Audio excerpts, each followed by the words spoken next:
और माता जी बैठ जाएगी। अब कोई कहे कि हम तो एक लौंग पे व्रत करें, कोई कहे कि हम तो केवल एक गिलास दूध पीकर हम व्रत करेंगे, कोई कहे कि हम तो एक समय फलहार करेंगे। जैसा तुम्हारा शरीर सधे उसको साध लो।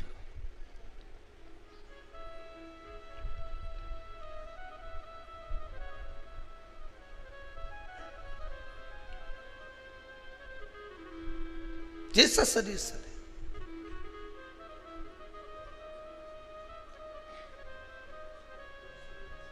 एक जंगल में शेर 14 दिन तक भूखा था। कितने दिन? जम के बोलिए। 14 दिन तक भूखा था। एक संत के पास सूचना आई कि 14 दिन से शेर भूखा है। संत ने कहा अब इसको तो भगवान मिल जाएगा, ये पक्का है। कुछ नहीं खाया। 20 दिन निकल गए। संत को लगा कि इतना दिन इसने अन्न नहीं खाया, भाग्रण नहीं करा, मांस नहीं खाया, फिर इसको भगवान क्यों नहीं मिला? तो भगवान से पूछा संत ने, ये बताओ कि शेर भूखा था तो तुमने इसको दर्शन क्यों नहीं दिया? भगवान बोले दर्शन तो दे देता था, परंतु ये शेर मेरे लिए भूखा नहीं था, ये रोज भूखा रहता था, खाने के चक्कर में ढूंढता रहता था कि कुछ खाने का मिल जाए, पर इसको खाने का नहीं मिला, भूखा रहना पड़ा। शास्त्र कह रहा है, बड़ा सुंदर चरित्र। इस मन को भगवान में लगा। तुम सोचो कि भूखे रह जाओगे तो भगवान मिल जाएगा। भगवान के भूखा रहने से मैं नहीं मिलता, मैं तो तेरे भीतर की जो काम, आसक्ति, तृष्णा, लोभ, विषय, वासना, झूठ, प्रपंच, छल, ये सब तू जब समाप्त कर देगा मैं मिल जाऊंगा।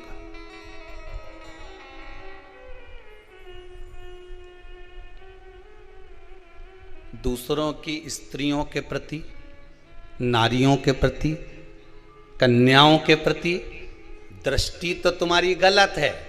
और केवल नवरात्रे में 9 दिन व्रत रख के तुम ऐसे हो जाओ कि मैं तो एकम से लेके नौमी तक कहीं नहीं खाऊं। केवल नवरात्रे में ये उसी में का हाल है कि सावन के महीने में त्रिपुंड लगा लिया, सावन के महीने में व्रत रख लिया, सावन के महीने में दाढ़ी बढ़ा ली, बाल बढ़ा लिया और सोचा कि मुझे शंकर जी मिल जाएगा। शंकर जी के ये बरसाती मेंढा कौन के मैं अच्छे से पहचानू रे?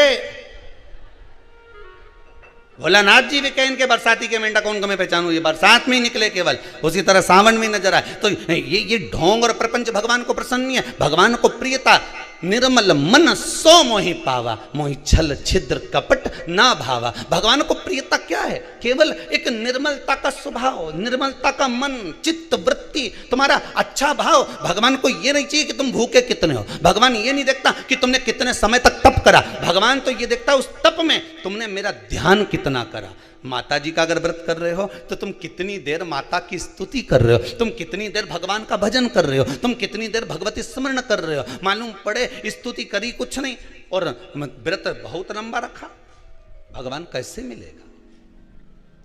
साल भर, पूरे वर्ष भर नारियों को, स्त्रियों को, अन्यों को निहारते रहे, सबके लिए गलत सोचते रहे और मालूम पड़े नवरात्रे में मैंने 9 दिन व्रत रख लिया। अब 10वें के दिन कौन छोड़े? एकादशी का व्रत और करूंगा, फिर 12 के छोड़ूंगा। कहीं कहीं का ऐसा भी भेरू है।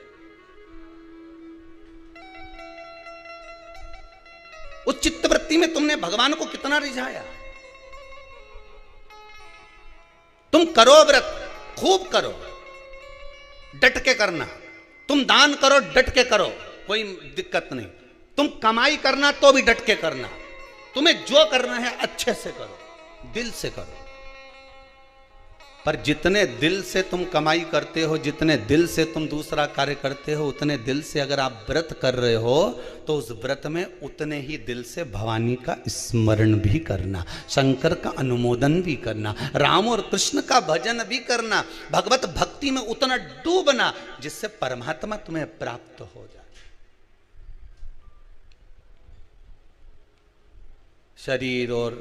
शरीर चले और घर में तुम्हारी चले तो खूब पुण्य कर लो, भजन कर लो।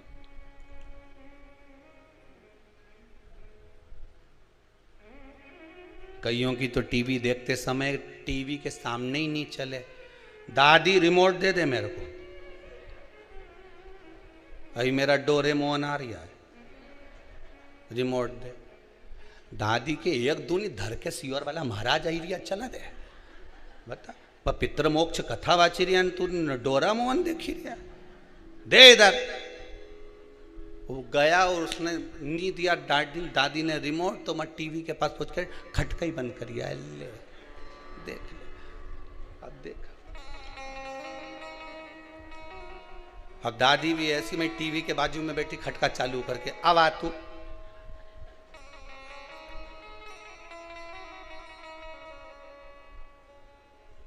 देखो एक बात आपको कहें, छोटे बच्चों को उपहार बड़ा प्रिय लगता है, लगता है ना, कुछ चीज दोगे, गिफ्ट दोगे, बड़ा प्रिय लगता है।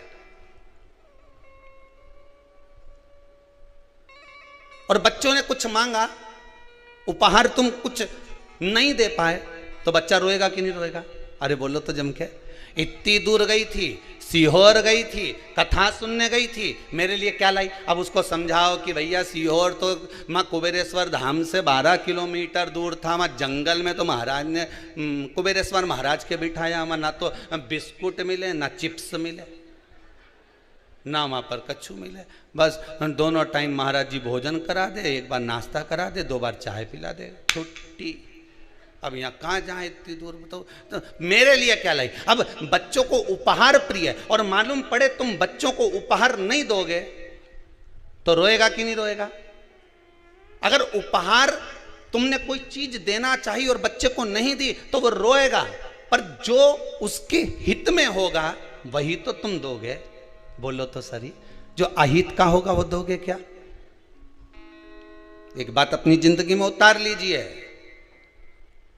उपहार बच्चों को नहीं दिया तो थोड़ा समय रोएगा, फिर चुप हो जाएगा, पर बच्चों को यदि अच्छा संस्कार नहीं दिया तो जिंदगी भर रोएगा, फिर कोई चुप नहीं करा पाए। उपहार नहीं दिया तो बच्चा थोड़े समय रोता है, चुप हो जाता है, पर बच्चों को यदि अच्छा संस्कार नहीं दिया तो बच्चों को जिंदगी भर रोना पड़ता है, जिंदगी भर।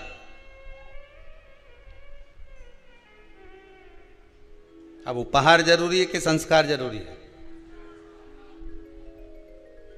जिस घर में पानी की कमी होती है, जिस गांव में पानी की कमी होती है, वहां की फसल बिगड़ जाती है। जहां संस्कारों की कमी, वहां की नस्ल बिगड़ जाती है। हम पहले भी कथा में बोले हैं, जिसको दुनिया चुनती है वो संसद में जाकर बैठता है, और जिसको मेरा शंकर चुनता है वो शिव महापुराण में जाकर बैठता है। अगर आप भी टीवी के सामने, भले आस्था चैनल के सामने शिव महापुराण की कथा को, पितृमोक्ष शिव महापुराण की कथा को, इस पावन पितृ शांति यज्ञ का दर्शन कर रहे हो, पितृ शांति हवन का दर्शन कर रहे हो, इन ब्राह्मणों के द्वारा निर्मित इस पावन 24,000 श्लोक की इन आहुतियों का दर्शन कर रहे हो, शिव महापुराण का दर्शन कर रहे हो, ब्राह्मण भोज का दर्शन कर रहे हो, भोजन भंडारे का दर्शन कर रहे हो, गौ माता का दर्शन कर रहे हो, तो भाग्यशाली समझना। जिसको मनुष्य चुनता है वो संसद में बैठता है, जिसको मेरा शंकर चुनता है वो सत्संग में बैठता है, वही शिव महापुराण में बैठता है। ये तो तुम्हारे हाथ में रिमोट रखा है, बदल सकते हो टीवी, पर तुम्हारा चित्त, तुम्हारी वृत्ति, तुम्हारा मन शंकर से अगर लगा हुआ है तो समझ लेना तुम कथा नहीं सुन रहे हो। अगर आपका मन कथा में लगा हुआ है तो आप कथा नहीं सुन रहे हो, शंकर कथा को श्रवण कर रहे हैं, शिव सुन रहे हैं।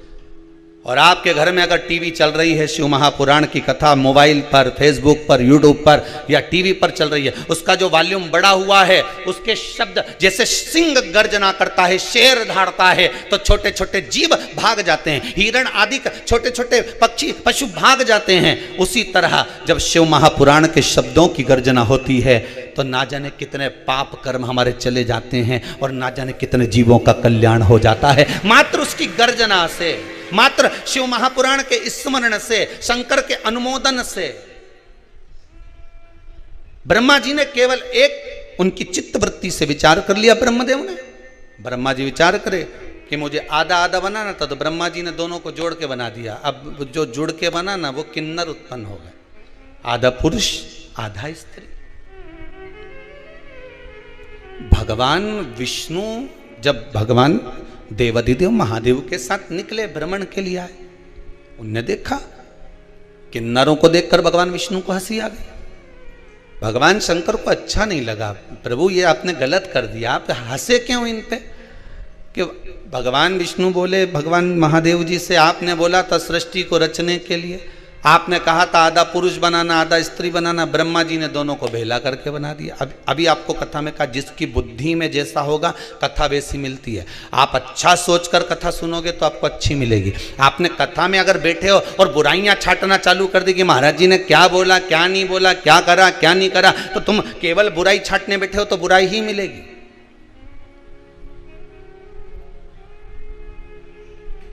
केवल बुराई नजर आएगी।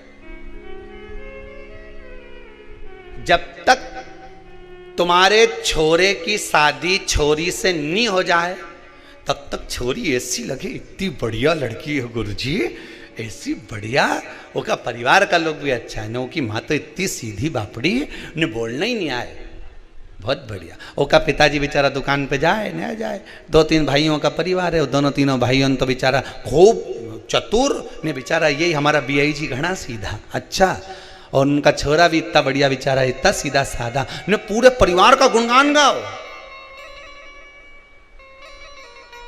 कब तक? जब तक भावन नहीं टल जाए। और जी दिन शादी करके आई, उसका 1 साल निकलिया,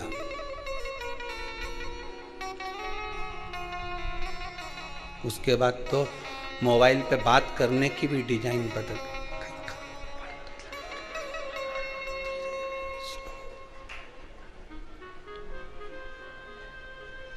अब बेटी पूछे मम्मी क्या हुआ, बड़ी दुखी, मारे कहीं मालूम था, मैं तो हीरा समझी थी, कोयले की खदान निकली।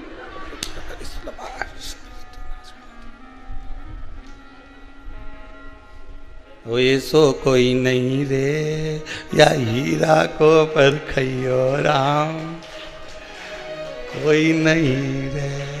अभी तुम्हारी दृष्टि अच्छी थी इसलिए उसकी माता भी अच्छी लग रही थी, बोलो सही है कि गलत है? अभी तुम्हारी दृष्टि अच्छी थी इसलिए उसके पिता भी अच्छे लग रहे थे, बोलो सही है कि गलत है? तुम्हारी दृष्टि अच्छी थी, तुम सीधी थी इसलिए सामने वाले सीधे नजर आ रहे थे। बहू आने के बाद तुम टेढ़ी हो गई तो जम के बोलो सामने वाला भी टेढ़ा हो गया। दृष्टि का भेद है महाराज, इसके सिवाय कुछ भी नहीं है। अब क्या कह रही है? ये सब उसकी माँ सिखा रही है। पहले क्या बोल रही थी? उसकी माँ तो ऐसी पगली होके कहीं नहीं यार, बेचारी सीधी सादी। हाँ उसकी चाची और तेज न, उसका छोटा भाई तेज न, वो तेज, पर माँ सीधी न, उसका बाप सीधा। अब कौन नजर आ रहा है? वो तो जब जाए नहीं जब उसकी माँ कहीं ना कहीं सिखाए। अब ये कौन बोल रही है? जम के बोलो जरा। सास बोले तो हम सासू से ये पूछें, ईमानदारी की बात बताओ, दृष्टि का भेद है।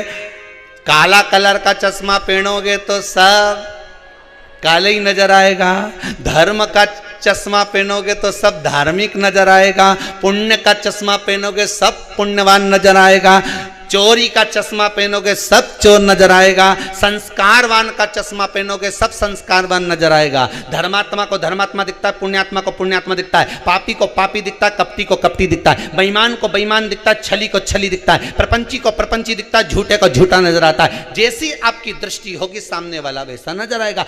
आप टेढ़े हुए तो सब जम के बोलो टेढ़े नजर आने लगे। आप बुराई देखना बंद कर दो। हमारी बहू जैसी जैसे पहले बोलती थी ना, इतनी बढ़िया है, इतनी बढ़िया, सब बढ़िया है, सब आनंद है, सब चीज में। अब अच्छा देखो तो सरी। अरे वाह, दुर्योधन को कोई अच्छा ही नहीं मिला। भगवान के संसार में कहीं का अच्छा नहीं, सब बेकार। और युधिष्ठिर का पूरे संसार में एक आध तो ढूंढला कहीं का पूरा कि सब अच्छे। दोनों की दृष्टि में अंतर था। वो बुरा देखे ना वो अच्छा देखे। दुनिया के लोगों की आदत है, यहाँ तो भगवान में लोग बुराई ढूंढ लेते हैं। वाह रे भगवान बांके बिहारी गजब, कितना लड्डू खाता हो तुम, गजब।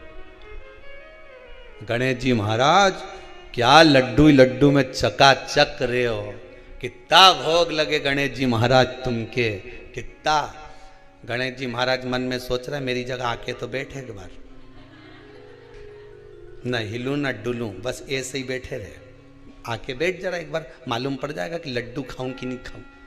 ये इतना लोग मेरा दर्शन करने आए, इतना प्राण खा जाए कि लड्डू खाने की फुर्सत ही नहीं मिले, कई लड्डू खाओ।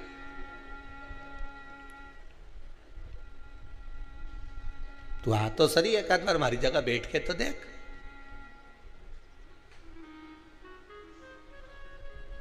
मैं 3 घंटा कथा में बैठे हुआ सियोर वाली महाराज की तो बाबा रामदेव का सारा आसन लगा ले तो, और मेरे से कि गणेश जी तुम सुखी, गणेश जी के महाकाई का सुखी, में तो बैठा बस सूंड लगाई और उनने तो बस सूंड लगाई। सुख कहां, अच्छा देखोगे अच्छा मिलेगा।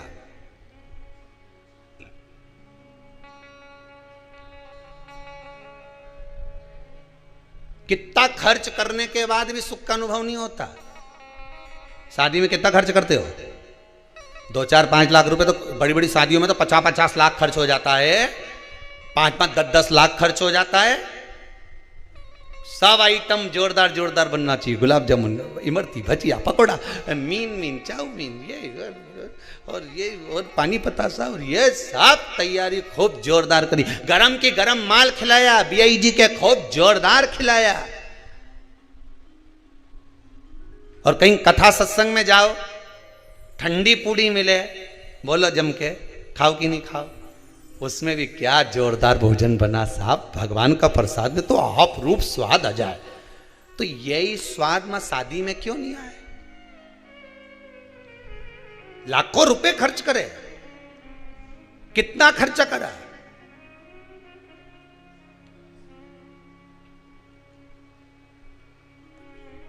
कथा में खर्च करा और एक शादी में खर्च करा, दोनों में अंतर है। शादी में जो खर्च करा वो 2 साल में मालूम पड़ जाएगा, जैसे ही बहू आएगी नहीं और जोरदार जब झड़ेगी, गुलाब जामुन, रबड़ी, जब सोन पपड़ी झड़े का मुंडा से, तब मालूम पड़ेगा।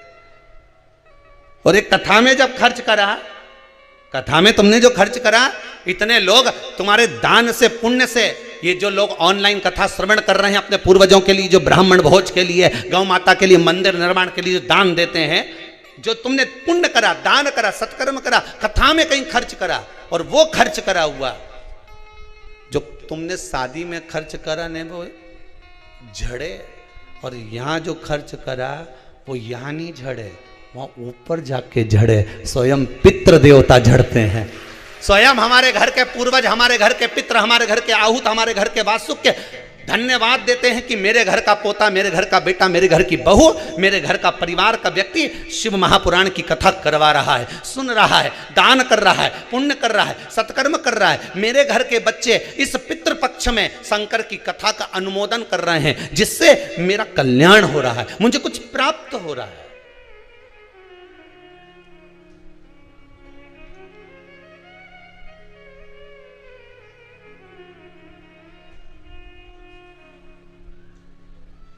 कुछ मिल रहा है, आपकी बुद्धि जैसी होगी, चित्तवृत्ति जैसी होगी, वैसा हमें प्राप्त हो रहा है, वैसा हमें मिल रहा है। अच्छा, एक बात तो समझ में नहीं आए मेरे को कि ये अभी तो अपन फिर भी समझ जाएगा, जो अभी की पीढ़ी है ना, ये तो समझ जाएगी कि एकम का श्राद्ध, ने द्वितीया का श्राद्ध, ने तृतीया का श्राद्ध, ने चतुर्थी का श्राद्ध, ने पंचमी का श्राद्ध। पर इनके जब अंग्रेजी स्कूल में पढ़ा देंगे और ये जब आप विदेश में नौकरी करने जाएंगे तो कहीं तुम्हें याद करे? अरे बोलो तो सही, निपटा हुआ के कौन याद करेगा कि हमारा पिताजी एकम के गया नहीं, काका जी ने दूज के गया था, तीज के गया था। अब तुम वो अपनी पत्नी के कह भी दे कि वो दूज का श्राद्ध है हमारा दादाजी का, तो पत्नी बोले कहाँ की दूज, और बोल भी मत देना दूज, नहीं तो वो दूज, तुम दूज बोलो वो दो छे, वो कहाँ की दूज, मैं तो पहचानू ही नहीं है दूज के। पति बोले फर्स्ट सेकंड, हाँ तो ये सेकंड कब सेकंड, तो पति फिर समझाए शुक्ल पक्ष का कि कृष्ण पक्ष का कि ऐसा कि, अब पढ़े लिखे बच्चों को कौन समझाएगा कि ये दूज है कि तीज है। इसीलिए कथा कह रही है शरीर चले और तुम्हारी घर में चले तब तक पुण्य कर लो दादा, नहीं तो सेकंड और फर्स्ट में फंसा देंगे।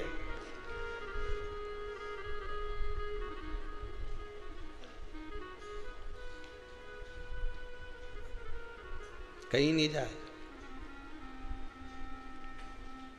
पहली रोटी किसकी बनती घर में,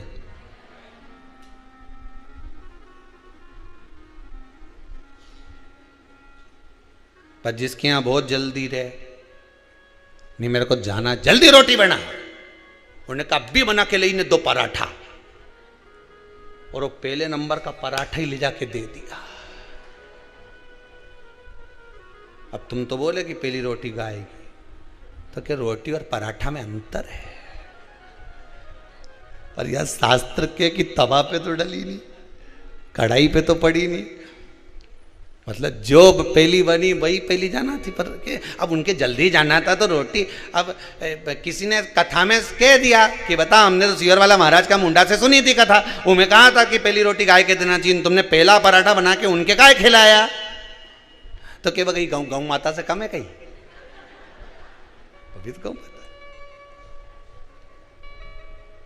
पहली रोटी गाय को दे दो। 16 श्राद्ध में, श्राद्ध पक्ष में जो लोग गया जी नहीं जा सकते, ब्रह्म कपाली करने नहीं जा सकते, किसी जलाशय पर जाकर तर्पण तिलांजलि नहीं कर सकते, तो गरुड़ पुराण कहती है 16 श्राद्ध में 16 दिन तक गया फाल्गुन नदी का पूरा पुण्य, गया सुर का मुख का हस्त कमल का पूरा पुण्य गाय माता के मुख में आकर विराजमान हो जाता है। 16 श्राद्ध में गाय को एक रोटी अगर दी जाती है तो गया जी में पिंड दान करने का पूरा पुण्य फल जीव को प्राप्त हो जाता, जीव को प्राप्त।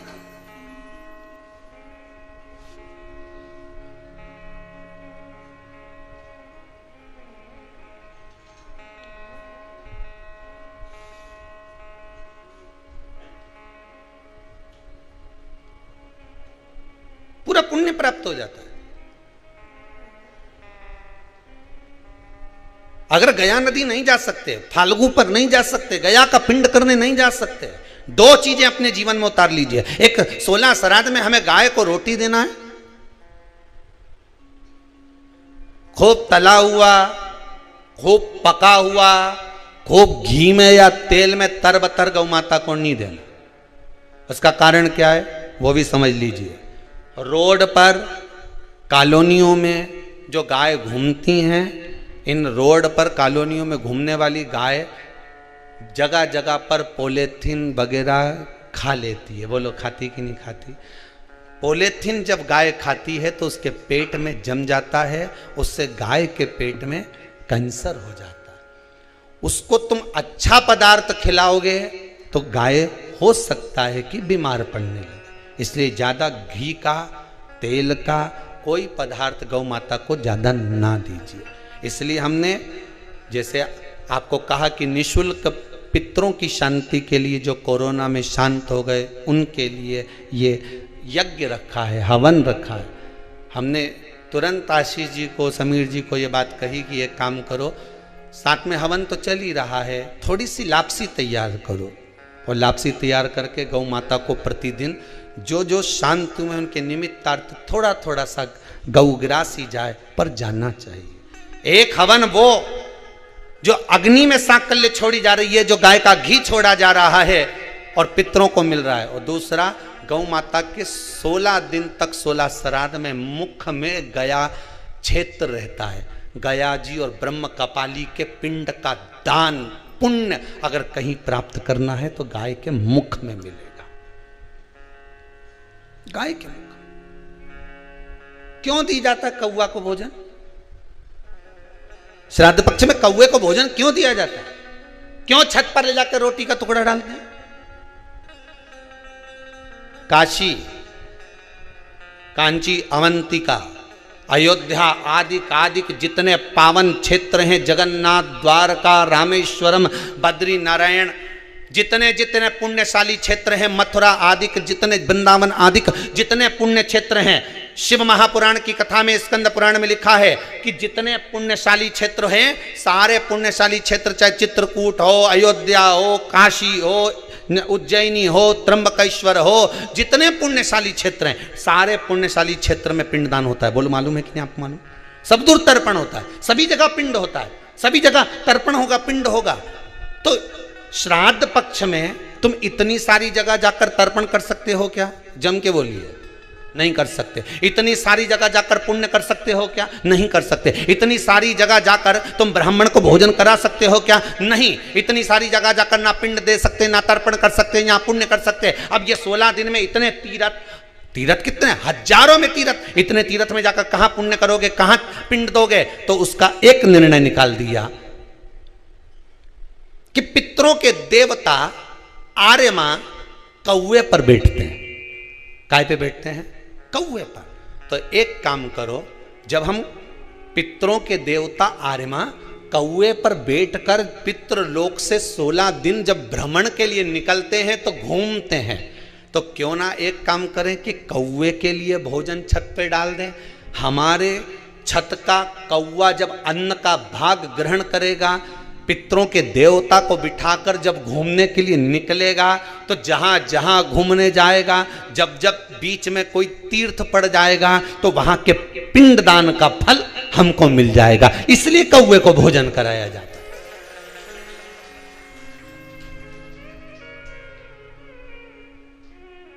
कौवे को भोजन कराने का कारण ही यही है।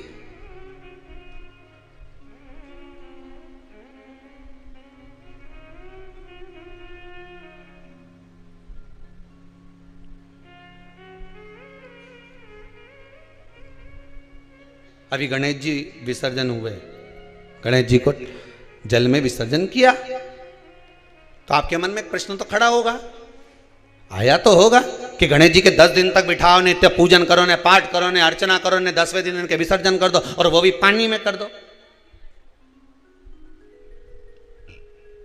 पानी में विसर्जन करो। तो ये कहां लिखा कि जल में विसर्जन करो? श्रीमद् भागवत पुराण की रचना जब वेद व्यास जी महाराज करने के लिए बैठे, वेद व्यास जी ने सुखदेव जी से कहा कि मैं मंत्र बोलूंगा, मैं श्लोक बोलूंगा, इसको लिखेगा कौन? तो सुखदेव जी ने बोला गणेश जी से विनती करो। गणेश जी से कहा कि आप लिखोगे? गणेश जी बोले मैं लिखने को तैयार हूं, पर बोलते बोलते तुम रुक गए तो मैंने भी लिखना छोड़ दूंगा, उसके बाद मैं भागवत को विराम दे दूंगा, मैं आगे नहीं लिखूंगा। अब वेद व्यास जी बड़े चक्कर में पड़ गए, क्या करें? तो गणेश जी से कहा मेरे श्लोकों में कुछ गड़बड़ी हो सकती है, उसमें से गलती को छांटना पड़ेगा, फिर लिखना पड़ेगा। कितना सुंदर संबोधन श्री वेद व्यास जी ने कहा कि मैं जो श्लोक बोलूंगा आपको लिखने के लिए है, उसमें मैं कुछ गलती करूंगा, उस गलती को छांटना है, तब श्लोक लिखना है। क्यों कहा वेद व्यास जी ने ये बात? गणेश जी भगवान है, वेद व्यास जी कहते हैं मैं तो संसारिक मनुष्य हूं ना, गलती तो कर सकता हूं। गलती कौन करता है? जम के बोलो, भगवान गलती करता है क्या? नहीं, गलती कौन करेगा? मनुष्य। गलती मानव करेगा, गलती मनुष्य करेगा। और गलती करने के बाद अगर हमसे अपनी जिंदगी में कोई गलती हो जाती है तो एक बार क्षमा मांगने में कुछ जाता है क्या? प्रणाम करने में कुछ जाता है क्या? निवेदन करने में कुछ जाता है क्या? नहीं। गलती हो गई मुझसे, तो गणेश जी आप गलती को छांटना, लिखना। गणेश जी महाराज लिखने बैठ गए। लिखते लिखते लिखते लिखते 10 दिन हो गए गणेश जी महाराज को। शरीर में ताप पड़ने लगा गणेश जी महाराज के। वेद व्यास जी ने गणेश जी के हाथ का स्पर्श करा तो शरीर तो तप रहा था। वेद व्यास जी ने वहीं पर श्रीमद् भागवत के श्लोकों को विराम दे दिया। अब नहीं बोले। गणेश जी लिखते लिखते लिखते लिखते लिखते लिखते थक गए, ताप पड़ गया, शरीर गर्म हो गया। वेद व्यास जी ने कब करूं क्या, 10 दिन से लिख रहे हैं और शरीर पर ताप पड़ रहा है, करा क्या जाए। उन्होंने गणेश जी का हाथ पकड़ा, उठाया और कहा चलो प्रभु हमारे साथ में। वेद व्यास जी गणेश जी को ले गए और ले जाकर शीतल जल में श्री गणेश जी महाराज को बिठा दिया। गणेश जी को पानी के अंदर उनको विराजमान कर दिया कि अब आप ताप को थोड़ा ठंडा कर लीजिए। शीतल जल में बिठाया। उस दिन से नियम हो गया कि 10 दिन गणेश जी बैठते हैं और फिर उनका विसर्जन होता है पानी के अंदर, जल के अंदर, शरीर का ताप मिट जाए। तो गणेश जी ने वचन दिया है वेद व्यास जी महाराज को, आपने मेरे ताप को मिटाने के लिए मुझे जल में बिठाया है। जो मुझे जल में विसर्जन करेगा मेरा ताप तो मिटेगा ही, साथ में जो मुझे जल में विसर्जन करेगा उसके जीवन के भी ताप को मैं मिटा दूंगा, उसके जीवन के ताप को मैं मिटा दूंगा। ताप मिटा दिया।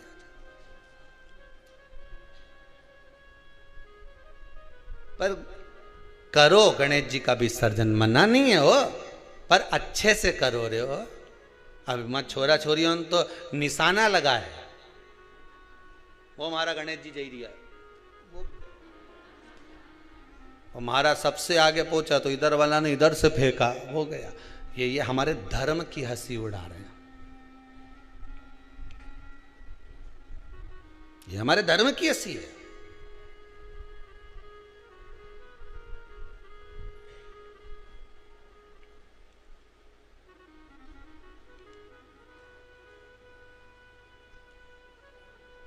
धर्म को बचाने का प्रयास एक हिंदू ही कर सकता है। आप बचाइए।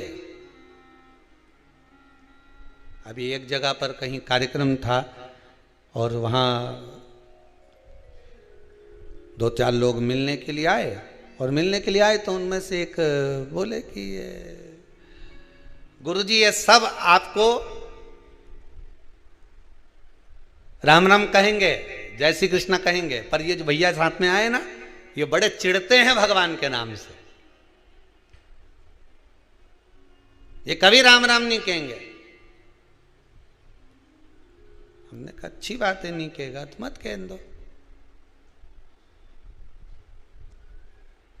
काय का काम काज है इनका। तो कि वो ढोल पार्टी है इनकी और ये सब बाजे माजे का काम जोरदार। हमने कहा ठीक है मत कह दो। तो हमने भी प्रैक्टिकल करके देखा, भैया राम राम, नहीं बोला। हमने कहा जय श्री कृष्णा, नहीं बोला। हमने कहा हर हर, नहीं बोला। अब मन में तो बात चुभे कि बताओ ये ऐसा कि गुरुजी ये जिस पंथ का है उसी पंथ का ले ही नहीं, राम का नाम, कृष्ण का नाम, शिव का नाम। हमने भी मन में सोचा रे महादेव तूने अच्छे अच्छे बेहरू के सुधार दिया दादा, ये कहां से आया।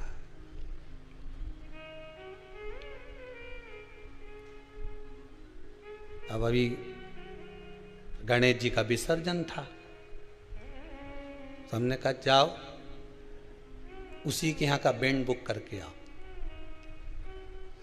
और बैंड बुक करके आना और जितना मांगे उससे 2000 ज्यादा देना। और 2000 ज्यादा दिया, वो बैंड पे आए। अब वो हमने छोरा उनसे किया जाओ जरा बोल के आओ कि पापियों के नाश को, धर्म के प्रकाश को, राम जी की सेना चले, जरा भजन गा। वो माइक दिया, उन्हें गाया। हमारे साथ में जो चल रहा था जो कहीं राम नहीं बोले, हमने कहा बोला, राम बोला, राम बोला। तो उसको गुस्सा आ गई जिससे हमने कहा देख वो राम बोला, तो ये तुरंत उसके पास गया छोरा, क्यों रे तू तो राम जी का नाम नहीं लेता था, अब कैसे लिया? पैसा मिला है तो बोलना तो पड़ेगा।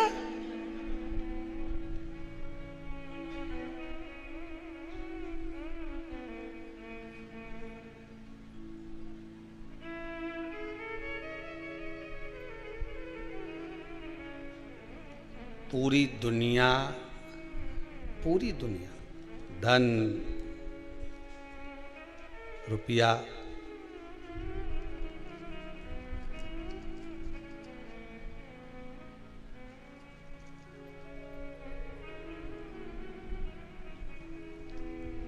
एक जरा सा कुछ कर्म भी किया जाए तो पूछ लिया जाए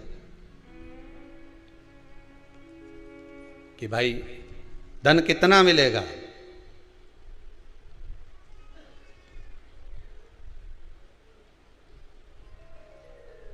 कितना प्राप्त होगा। द्वारा किया गया भजन काम आ गया। कई कई माताएं आके कहती हैं हमारी बहू को कोरोना हो गया, कोई कहे हमारे इसको कोरोना हो गया, मोहल्ले में, सोसाइटी में, गली में, परिवार के लोगों को होना चालू हो गया था गुरुदेव। पर शंकर की कथा सुनते रहे तो विश्वास था कि मुझे नहीं घेर सकता। यह विश्वास आपका जीत गया। धन सब जगह पर काम आ सकता है, पर धन मृत्यु की सैया पर काम नहीं आता। वहां केवल तुमने जो शिव महापुराण की कथा सुनी है, तुमने जो दान करा है, तुमने जो पुण्य करा है, तुमने जो सत्कर्म करा है, तुमने जो भजन किया है, जो तुम यहां आकर, ये कई कई माताएं अभी श्राद्ध पक्ष में जो कथा चल रही है, यहां आकर कई बर्तन की सेवा दे रही, मांजने में, कई भोजन बनाने में सेवा दे रही, कई कोई सेवा दे, कोई कई सेवा दे।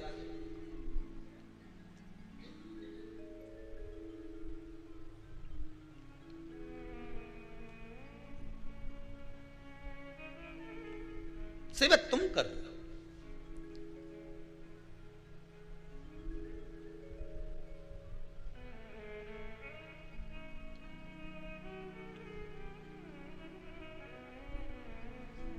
कहा कार्यकर्ताओं ने कहा गुरुजी भोजनशाला में एक दो हलवाई और बढ़ाई लो ने, कोई आए तो जिमाने में काम आ जाए, ने दो चार खाना परसने के लिए भी आदमी धर लो। हमने कहा फिर ये बाकी का सबके खाने आएगा कि हमारी ये कई लगन पत्रिका में आया? तुम ही बनाओ, तुम ही खिलाओ और तुम ही खाओ। किसके दरवाजे पर आए हो? यहाँ सियोर वाला महाराज के यहाँ नहीं आए हो तुम, इतना ध्यान रखना। तुम अपने अपने पूर्वजों को पार लगाने के लिए आए हो, शिव महापुराण की कथा सुनने आए, यज्ञ का दर्शन करने आए, 2 आहुतियाँ यज्ञ में पटकने आए। तो तुम ये सियोर वाला महाराज के यहाँ केवल तुम आए हो तो शंकर जी के दरवाजे पे आए, उसका एक एक कंकर शंकर है। तुमने जो पुण्य करा, दान करा, सत्कर्म करा, सब तुम्हारे लिए करा। तुमने अगर यहाँ बर्तन भी धो दिए तो ना जाने कितने नरक धो दिए तुमने, ये तो विचार करो, कितने पार लगा दिए। अगर तुम ब्राह्मणों को भोजन करा रहे हो, दक्षिणा दे रहे हो, दान दे रहे हो, तुम कर रहे हो हमारे लिए नहीं, अपने लिए। फिर वही वाली बात आ गई ने, शरीर चले और जब तक तुम्हारी नहीं तुम्हारे घर में चले, दूसरे के घर में मत चला देना दादा। तुम दूसरे की बात तो करो ही मत, तुम तो तुम्हारी करो। जब तक शरीर चले ने तुम्हारे घर में चले, तब तक पुण्य कर लो री जी के बात तो कोई भरोसा नहीं दादा, कोई भरोसा नहीं। भगवान से बस प्रार्थना करना, ये 2 लहर तूने दिखा दी ना कोरोना की, तीसरी मत दिखा दीजिए रे भोलानाथ। शिव महापुराण की कथा सुन रहा है, ये तीसरी के तू तीसरी आंख में समा ले, बहुत अब नहीं देखना।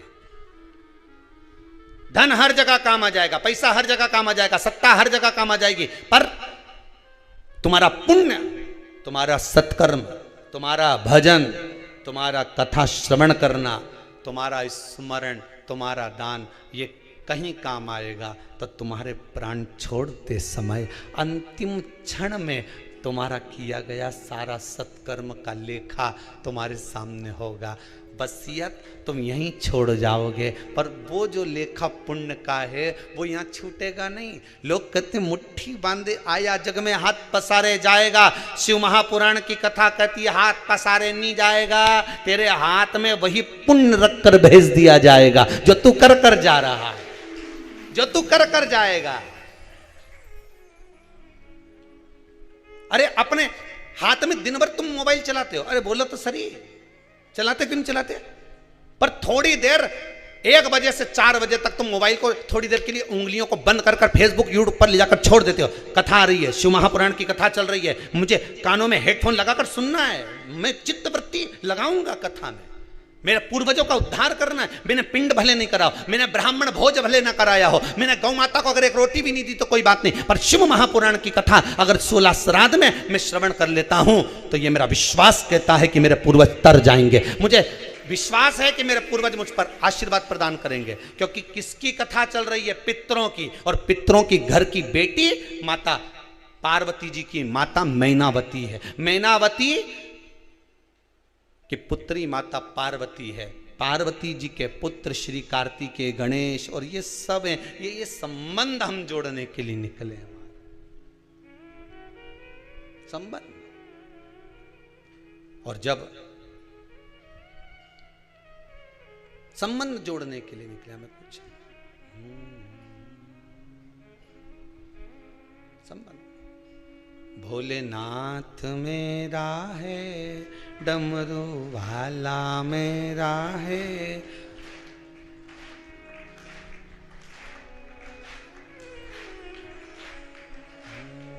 वो काशी वाला महादेव मेरा है। भोलेनाथ मेरा है, डमरू वाला मेरा है, वो काशी में रहने नाथ मेरा है। भाव से कहिए, भोलानाथ मेरा है, महादेव मेरा है, काशी रहने भोलेनाथ मेरा है, भोलानाथ मेरा है।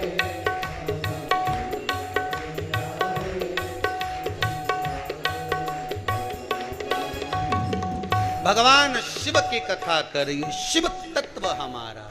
भगवान शंकर करुणा सागर, त्रिकालदर्शी कैलाशी अविनाशी, भगवान ओगड़ दानी त्रिकालदर्शी कैलाशी शिव में बाबो शुद्ध।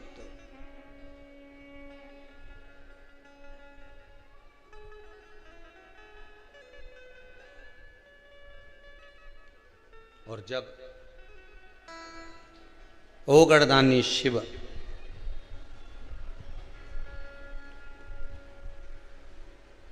मेरे त्रिकालदर्शी कैलाशी शंकर को जिसने रिझा लिया, पितर रिझ गए।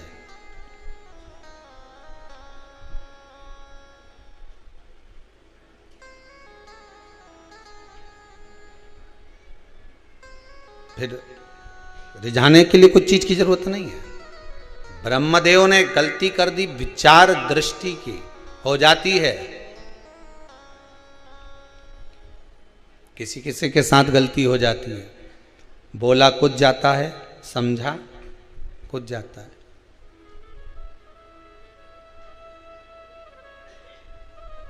बोला कुछ, समझा कुछ, हो जाती कभी कभी। अब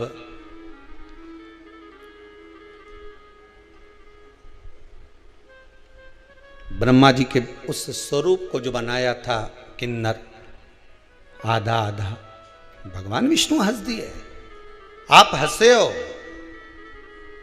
आपको भी एक बार किन्नर बनना पड़ेगा। द्वापर में कृष्ण अवतार के समय पर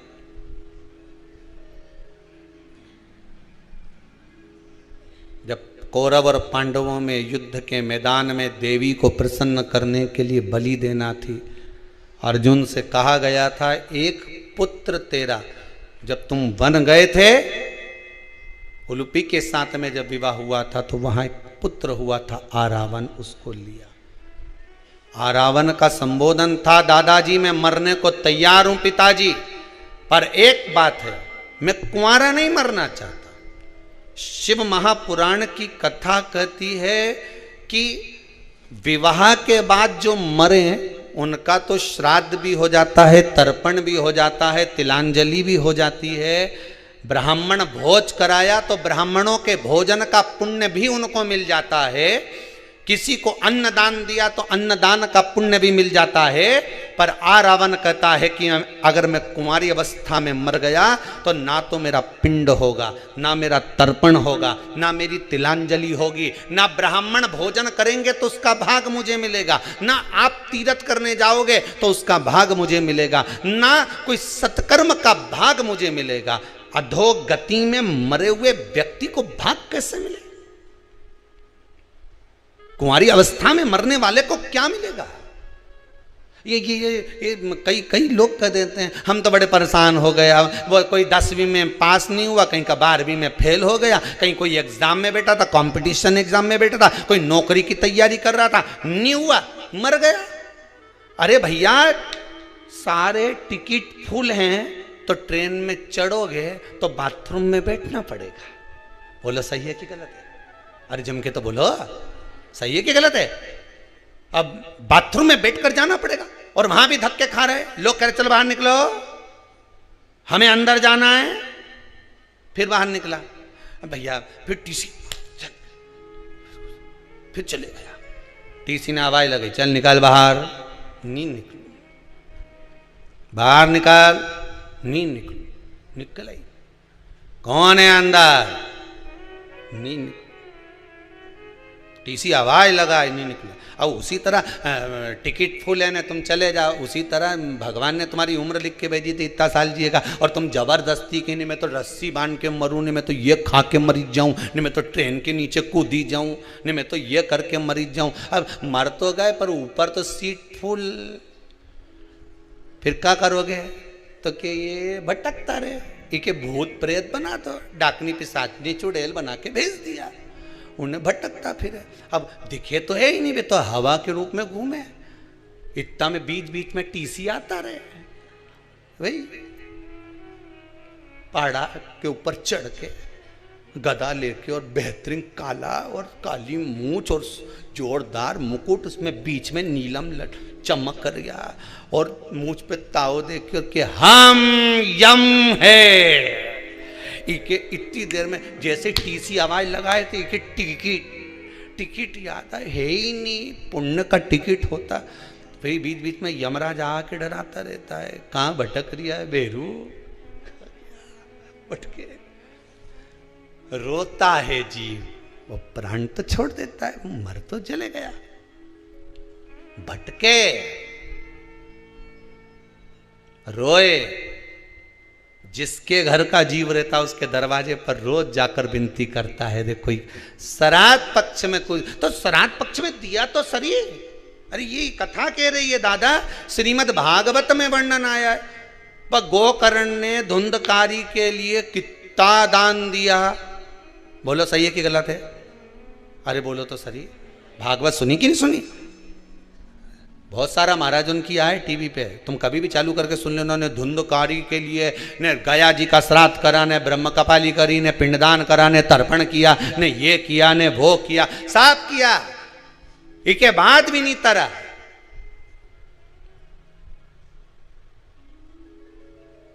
प्रेत की योनि में भटक रिया है। तो गोकर्ण ने पूछा सूर्य नारायण भगवान से, ये तो बताओ ये भटके क्यों? सूर्य नारायण भगवान बोले तूने क्या क्या किया बता। मैंने गया जी का पिंड करा, तर्पण करा, ब्राह्मण का भोज कराया, साफ कराया। तो इका नाम नहीं बोला क्या? नहीं बोला। जब सियोर वाला महाराज का व्हाट्सएप पे लिख के भेज दिया तो कई टेंशन, नाम तो बोला, फिर मोबाइल नंबर नहीं लिखा, नहीं लिख दिया, वे भी लिख दिया, फिर गोत्र तक गोत्र भी लिखा। बस सूर्य नारायण भगवान बोले कहीं ना कहीं गड़बड़ी जरूर है, पता करो कि गड़बड़ी कहाँ है। तो क्या समझ में ही नहीं आ रही है कि गड़बड़ी कहाँ है? नाम भी लिया। जब गया जी में पिंडदान करो, कहीं ब्राह्मण के भोजन कराओ तो हाथ में चावल जल वगैरह लेके संकल्प छोड़ो कि नहीं छोड़ो? नाम ये न गोत्र ये, और जो संकल्प दिया तो नाम गोत्र सब बोला। फिर क्यों नहीं तरा? सूर्य नारायण भगवान के चिंता लग गई तो वे नारायण भगवान के पास पहुंचे। नारायण जी से पूछा, प्रभु ये बताओ कि ये धुंधकारी तरे क्यों नहीं? इसका गया जी का श्राद्ध हो गया, इसकी ब्रह्म कपाली हो गई, ब्राह्मण का भोज हो गया, सब कुछ करा, गाय का दान भी करा, पर ये तरे क्यों नहीं? तो नारायण ने कहा हमारे नहीं समझ पड़ रही कि इतना गोत्र भी बोला, नाम भी बोला, एक पिताजी का नाम भी बोला, कि माता जी का नाम भी बोला, पर तरे क्यों नहीं? तब नारायण पहुंचे भगवान शंकर जी के पास में। हार हार शंकर जी ने पूछा, भोलेनाथ जी से पूछा, भगवान विष्णु ने, ये बताओ कि प्रभु ये धुंधकारी का नाम लिया, गोत्र लिया, गया जी का श्राद्ध करा, पिंडदान करा, ब्राह्मण भोज करा, सब कुछ करा, फिर ये तरे क्यों नहीं? शंकर भगवान ने उसी समय पर नंदी के बुलाया और नंदी के बुला के पूछा, इधर अरे नंदी, अब तू बता कि ये क्यों नहीं तरे? अब जितना निर्णय यमराज करता है उतना ही निर्णय नंदी करता है। नंदी ने कहा, प्रभु एक बात क्यों, थोड़ी अंदर की बात है। शंकर जी बोले, चाहे अंदर की हो चाहे बाहर की हो, बोल दे जरा, जम के बोल जरा। तो नंदी ने तुरंत कहा, प्रभु बात इतनी सी है कि जब जब पिंडदान करा, जब जब तर्पण करा, जब जब ब्राह्मण भोजन कराया, जब जब तिलांजलि करी गई, तब धुंधकारी का नाम धुंधकारी बोला गया। ठीक है, गोत्र आत्मदेव का बोला गया, आत्मदेव का पुत्र था ना, आत्मदेव का बोला गया। फिर गलती कहां हो गई? नंदी बोले गलती ये हो गई कि इसकी सहेली की संतान थी और उसकी गोदी लेके आ गई थी पैसा दे के। बोलो सही है कि गलत है? गोदी लेकर आ गई थी पैसा दे के। गोत्र बोलना था सहेली का, बोला जा रहा था इधर का, इसलिए तर नहीं पाया, इसलिए नहीं तरा, मोक्ष नहीं मिला। अब जितने लोगों ने भी व्हाट्सएप पे नाम लिखा ने गोत्र लिख के भेजा, अच्छे से भेजा है नहीं भाई? नहीं तो बाद में क्यों, हमने तो यज्ञ में भेजा था और सीवर वाला मिश्रा जी ने 24,000 श्लोक की आहुतियाँ छुड़वाई, ने 21 ब्राह्मण के बुलाया, ने खूब आहुतियाँ दिलवाई। इसके बाद भी कहीं का बोले कि अभी भी तुम्हारे यहाँ पितृदोष रह गया तो फिर समझ लेना। इसलिए निवेदन है, ये 7 दिन कथा चल रही है, बहुत सावधानी से जिन जिन ने नाम भेजा, गोत्र लिख कर भेजा, सही भेजा। तो 21 ब्राह्मण जो यज्ञ कर रहे हैं, सुबह उठकर वो लोग सबसे पहले संकल्प देते हैं गोत्र का कि आज इनकी आहुति है। तुम्हारे धन की मूलता नहीं है, उन जीवों को तारने की मूलता है।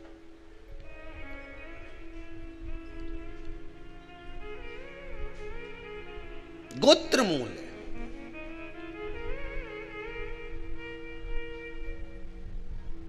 और जो गोत्र नहीं जानते उनसे तो हम इतना ही कहेंगे कि शिव जी का नाम ले लीजिए।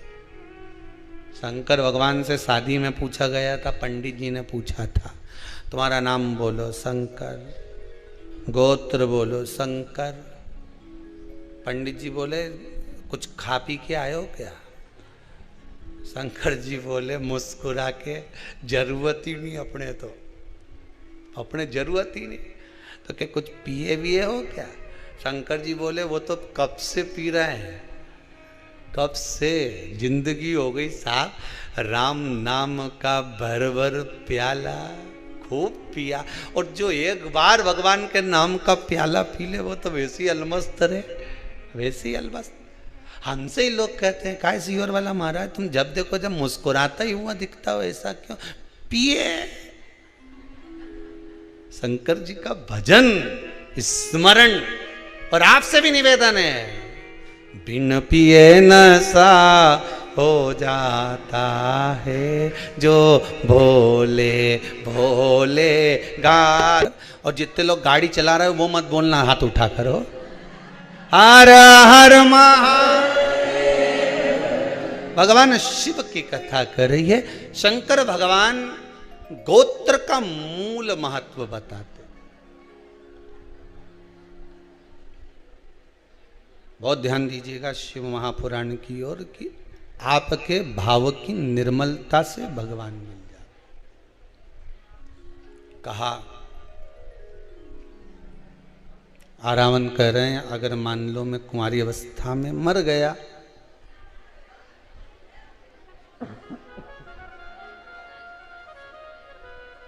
और कुंवारी अवस्था में चला गया मान लो, शिव कथा कहती है, तो फिर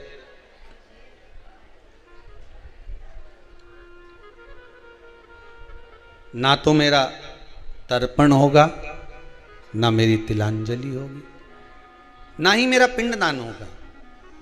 फिर मोक्ष कैसे मिलेगा? मोक्ष मिलने का भी तो कोई भाव हो। कहा, और एक बात अपने भी जीवन में उतार कर रखिए। देखिए, कुंवारी अवस्था में मरने वाले जीव जो गर्भस्थ मर जाएं या कुंवारी अवस्था में चले जाएं, आप कितना भी इनके लिए दान दे लो, कितना भी आप पिंडदान कर दो, कितना भी इनके लिए आप ब्राह्मण भोज करा दो, इनका कल्याण जब तक नहीं है, जब तक घर का कोई एक व्यक्ति, दो व्यक्ति जो भी हैं घर में, वो शिव महापुराण की कथा ना सुन ले। और एक बात बहुत ध्यान दीजिएगा, बाबा ने तो कृपा करी है कि श्राद्ध पक्ष में शिव महापुराण की कथा सुनने को मिल रही है।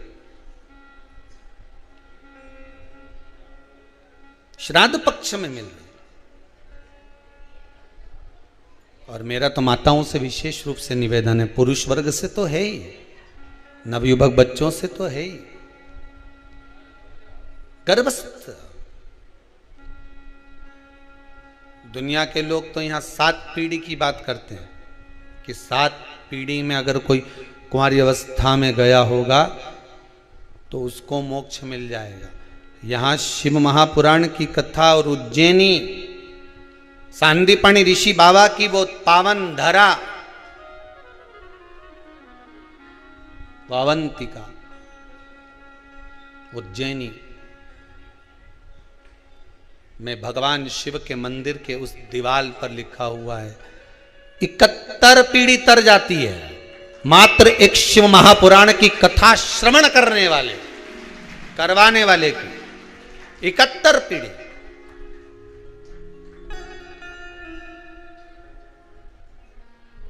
इकहत्तर पीढ़ी तर जाती। अब 71 पीढ़ी में ना जाने कितने कुंवारी अवस्था में गए होंगे, कोई जरूरी किसका याद, कौन एक्सीडेंट में, कौन अधोगति में चला गया होगा, किसको।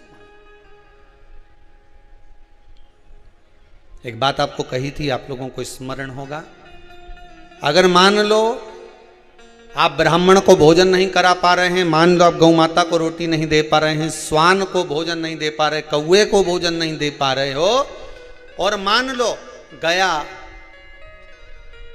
ब्रह्म कपाली या कहीं पिंडदान नहीं कर पा रहे हो, तिलांजलि तर्पण नहीं कर पा रहे हो, तो एक काम जरूर करना, जल के पात्र में 2 बूंद गंगा जल डालना, और वो गंगा जल शंकर को रोज 16 दिन तक चढ़ाइए, पितृदोष समाप्त हो जाए।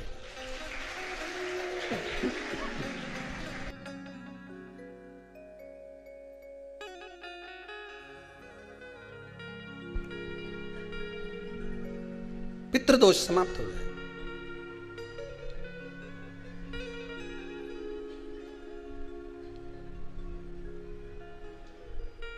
प्रतिदिन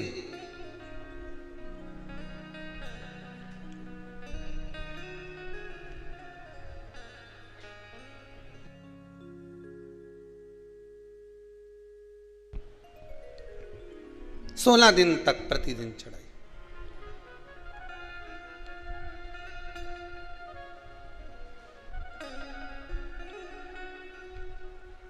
शिव महापुराण की कथा कहती है,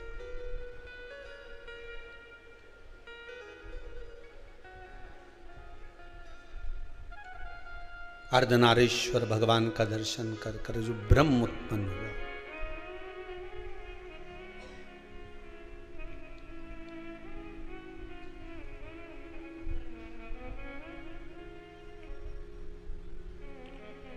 एक तारने का मौका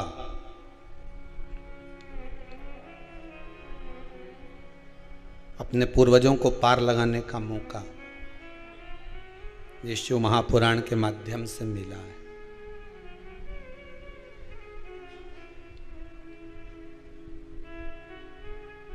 भगवान ने कृपा करी है, विश्वनाथ ने, शंभु ने।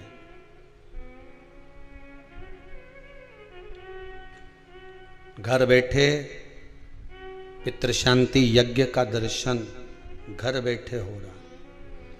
और इन जजमान को धन्यवाद देना, ये दोनों श्री सुरेश सत्यनारायण जी अग्रवाल और गोपाल मुक्तिलाल जी अग्रवाल जलगांव और औरंगाबाद से जो पधारे, साधुवाद था इनको।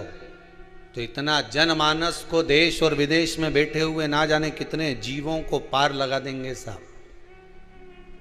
और आपको भी धन्यवाद देता हूं जो आपने अपनी अपनी टीवियों की वॉल्यूम बढ़ाकर आवाज तेज कर कर जो पूरे वायुमंडल में शिव पुराण को, शंकर की कथा को, जनमानस तक जो जीव चले गए वो अपनों को नजर नहीं आते, पर वायु के रूप में ना जाने छोटे छोटे कण के रूप में रहते हैं, उनके कानों में ये सब बोधन जब जाता है तो तर जाते हैं।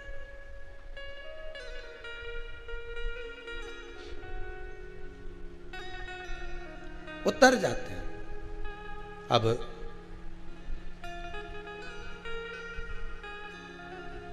शिव महापुराण की कथा में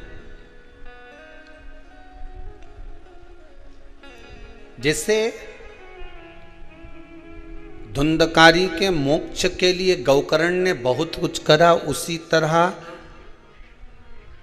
देवराज के मोक्ष के लिए भी प्रयास करा गया और बिंदुक की मुक्ति के लिए भी प्रयास करा गया।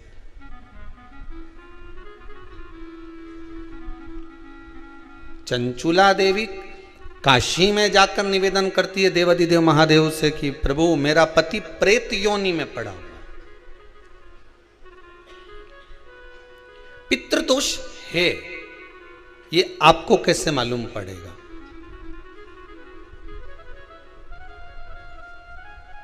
पितृ भूखे हैं, इसका तो वर्णन हमने पहले कर दिया कि रात्रि को जब आप सोने के बाद में 1-1.5 घंटे बाद अगर आपकी नींद खुल जाए, 1 घंटा 1.5 घंटा आप सो लिए, उसके बाद जो नींद खुली तो 1-1.5 घंटे तक अगर आपको नींद नहीं आ रही है, रात्रि को सोने के बाद में 1 घंटे बाद जब उठे तो आपको प्यास लग गई,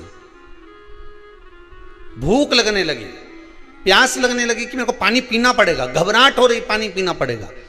1-1.5 घंटे सोने के बाद अचानक नींद खुले और आपको प्यास लगे, समझ लेना आपके पितृ भूखे हैं और प्यास है।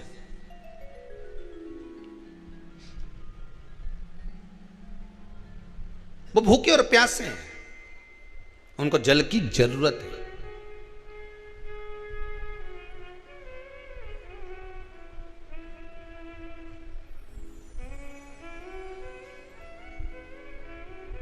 किसी भी नदी में, सरोवर में, कुंड में, बावड़ी में, तालाब में, आप तीर्थ में जाकर जब स्नान करते हैं तो स्नान करने के बाद एक काम का नियम बना लो कि अपने हाथ की अंजलि में जल लेकर अपने पूर्वजों को देना है।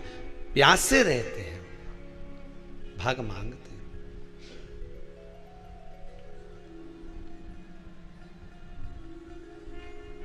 भाग प्राप्त करना। 3 वृक्ष पितरों के तुल्य हैं। नैमिषारण्य की कथा में भी कहा था 3 वृक्ष पितरों के तुल्य हैं। पहला पीपल, दूसरा बट वृक्ष, तीसरा बेलपत्र का वृक्ष। ये पितरों के तुल्य हैं। अगर आपको रात्रि में नींद नहीं आ रही है, ऐसा लगता है कि रात्रि को 1 घंटा 1.5 घंटा सोने के बाद कुछ गलत गलत विचार आने लगते हैं, नींद सुबह 3 बजे तक 4 बजे तक नहीं आती, 4 बजे के बाद फिर नींद आती है, तो एक प्रैक्टिकल जरूर कर कर देखना। एक प्रैक्टिकल करने में क्या जाता है, प्रयास करने में क्या कुछ जाता है क्या? प्रैक्टिकल कर कर देखना कि कहीं सीओर वाला महाराज झूठ तो नहीं बोल रहा, तो प्रैक्टिकल करने में कुछ नहीं जाए। 1 लोटा पानी लो, उसमें थोड़ा सा कच्चा दूध डाल लीजिए, श्राद्ध पक्ष चल रहा है, बेलपत्री का पेड़ या पीपल का पेड़ या बट का पेड़, इन पेड़ के नीचे ले जाकर उस दूध को दोपहर में सुबह 10 बजे से लेकर 12 बजे के बीच में ले जाकर चढ़ा दीजिए। रात्रि को फिर ना आपको प्यास लगेगी ना भूख लगेगी, नींद एक बार लगी तो सुबह ही खुलेगी। प्रैक्टिकल करने में क्या जाता है?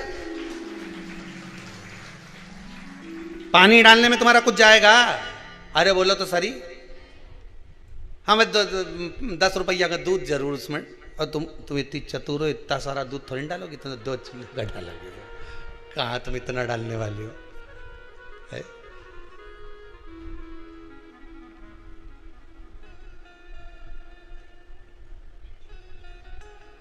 कहा बहुत चतुर चतुर लोग हो रहे संसार में हो।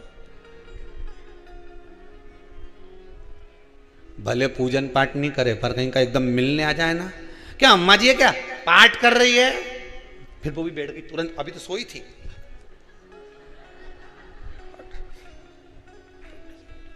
तुरंत क्या पंडित जी हैं क्या, उनसे थोड़ा सा काम है, अभी माला जप रहे हैं।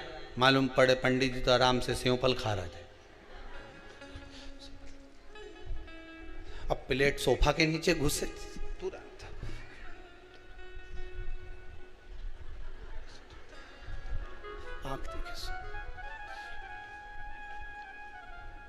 प्रैक्टिकल करने में क्या जाता है, कुछ भी नहीं बिगड़ेगा। ये तो बस जल डालोगे तुम्हारा ही कुछ अच्छा हो सकता है, बाबा की कृपा है।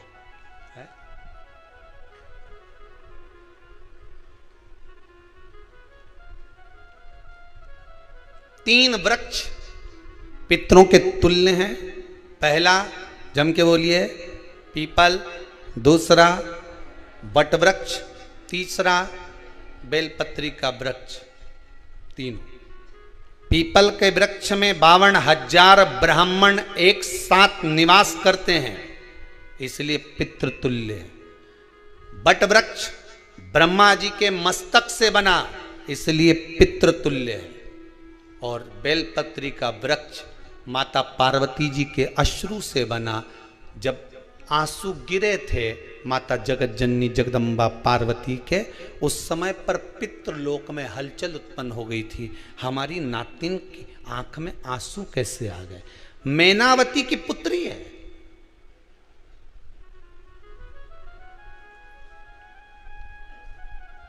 पितरों की नातिन, इसकी अश्रु कैसे गिर गए?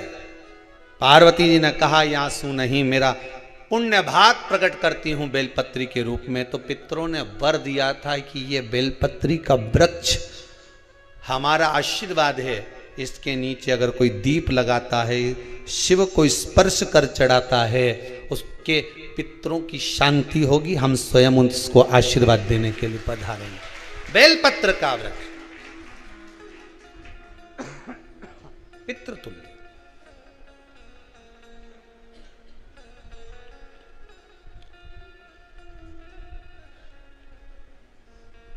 तो रात्रि को अगर भूख लग रही है, प्यास लग रही है, तो पितृदोष है। दूसरा पितृदोष का लक्षण बताया, घर में कोई शुभ कार्य ना हो, वंश की वृद्धि ना हो। 1 रुपये कमाओ, 1.25 रुपये खर्च हो रहे हैं, पैसा 10 जगह से कमाई आ रही है पर घर में टिक नहीं पा रही है, आया गया, पितृदोष है। जरा सी कटोरी पड़ी है उसके पीछे विवाद चालू हो जाए, पानी ढुल गया उसके पीछे विवाद हो जाए, या छोटी छोटी बात में घर में क्लेश मचा हुआ है, पितृदोष है। समझ लो हमारे पूर्वज हमसे खुश नहीं है, प्रसन्न नहीं। भगवान दुख नहीं काटता, भगवान दुख सहन करने की शक्ति देता है। भगवान दुख सहन करने का बल देता है। फिर किसी ने प्रश्न किया, गुरुजी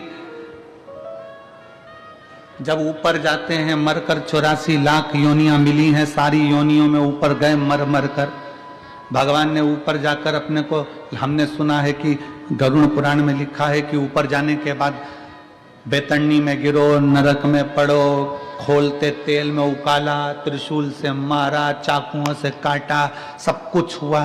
तो जब ऊपर ही इतना भुगता देते हैं तो फिर नीचे काहे को भुगताते हैं? बोलो सही है कि गलत है? अरे जम के तो बोलो रे, सही है। जब ऊपर खोलते तेल में, गरुड़ पुराण में सुना है कि नहीं सुना तुम लोगों ने? सुना है ना, खोलते तेल में डाल दिया, त्रिशूल से मार दिया, अग्नि में जला दिया और तन नोच आ गया, शरीर जीव रोने लगा। जब ऊपर इतना भुगताया तो फिर नीचे काय को भुगताता? हे गुरुजी, जब ऊपर इतना कष्ट मिला है जीवात्मा को तो फिर नीचे जीवात्मा को कष्ट क्यों मिलता है? हमारा कहना केवल इतना सा है कि जब हॉस्पिटल में भर्ती रहते हो तो वहां तो दवाई खाना पड़ती है, इंजेक्शन लेना पड़ता है, दवाइयां पीना पड़ती है, सब कुछ हॉस्पिटल में होता है। ये समझ लो कि ऊपर हॉस्पिटल है जिसमें जीवात्मा का इलाज हुआ। इलाज होने के बाद जब वो घर जाता है ना तो वहां भी थोड़ी ना थोड़ी टेबलेट बांध के दे दी जाती है। समझ में आ रही है ना कथा?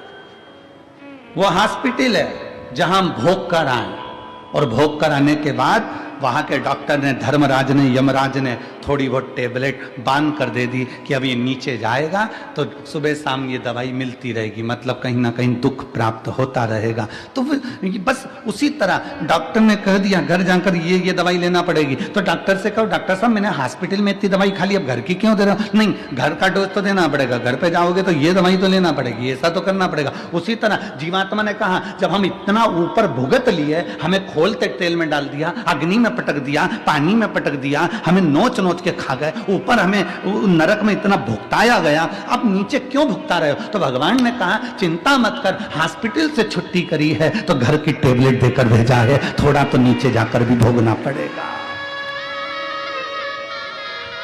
थोड़ी बहुत दवाई यहाँ की भी मिली है तो वो हम भोग रहे हैं। कहीं बच्चे तकलीफ दे रहे हैं, कहीं बेटियां तकलीफ दे रही हैं, कहीं पति पर, कहीं पत्नी, कहीं परिवार, कहीं नाते, कहीं कुटुंब, कहीं कबीला, ये तकलीफ देते फिर रहा है। थोड़ा थोड़ा तकलीफ हमें मिल रहा है, समझ लेना कि ये टेबलेट हमें लिख कर दी है, इसको हमें खाना पड़ेगा। चाहे तुम पानी से खा लो, चाहे तुम दूध से खा लो, चाहे मुंह सड़ा कर खा लो, चाहे प्रसन्न होकर खा लो। उसी तरह संसार में आए हो तो ये दुख जो मिल रहे हैं इसको चाहे तुम प्रसन्नता से निकाल दो, चाहे रो रो के निकाल दो, ये तुम्हारे ऊपर निर्भर है। दवाई तो खाना पड़ेगी। बस इतना याद रखो कि भगवान का नाम जितना लोगे, जितना नाम का उच्चारण करोगे, जितना जितना नाम का स्मरण करोगे, श्री शिवाय नमस्तुभ्यम।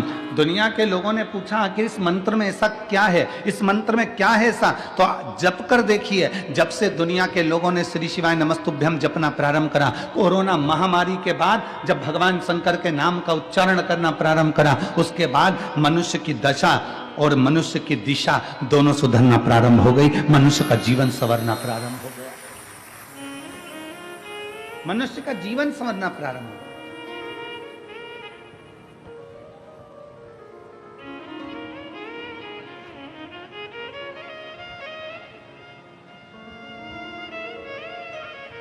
भगवान का नाम लेने से क्या होता है? तो कहा स्मरण होता है। स्मरण, नाम का स्मरण होगा तो हृदय में रमण होगा।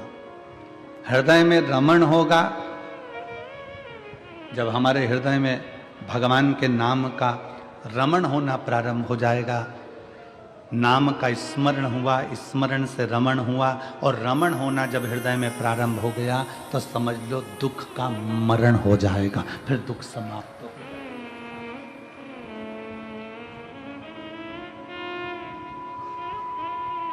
फिर दुख समाप्त होगा। दुख का मरण ही परमात्मा के नाम का स्मरण है।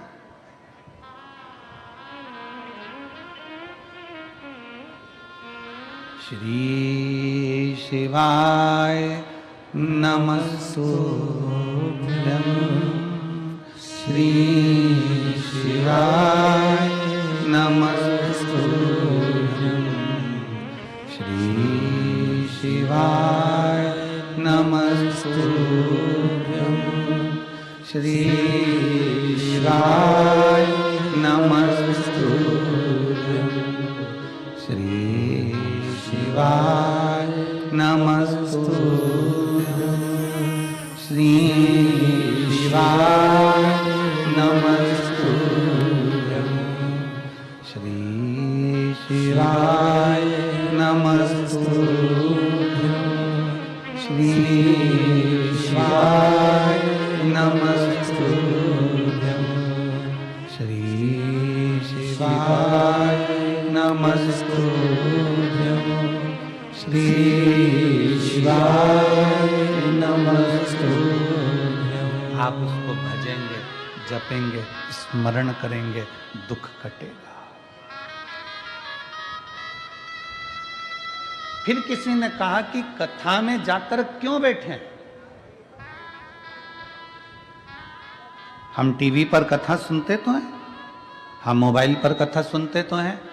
आप कहते हो कि आपके नजदीक में 100, 150, 200, 250, 300 किलोमीटर की दूरी पर भी अगर कथा हो तो उसको ग्रहण करिए। एक तो कथा अपने क्षेत्र में हो, ये बड़ी कठिन, बड़ी मुश्किल बात है।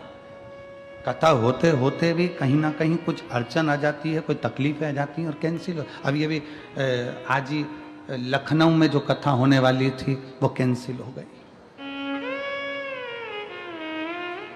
24 दिसंबर से जो 30 दिसंबर तक की कथा लखनऊ में थी वो कैंसिल हो गई। क्यों? क्योंकि जहां कथा होना थी वो प्रांगण लगभग 7-8 एकड़ का था। अब जब ये सिरपुर की कथा 60 एकड़ के प्रांगण में लगभग 100 बीघा जमीन में हो रही है, तो फिर व्यवस्था भी कैसी चाहिए? 60 एकड़ का ये प्रांगण है जिसमें भक्त लोग बैठे हैं।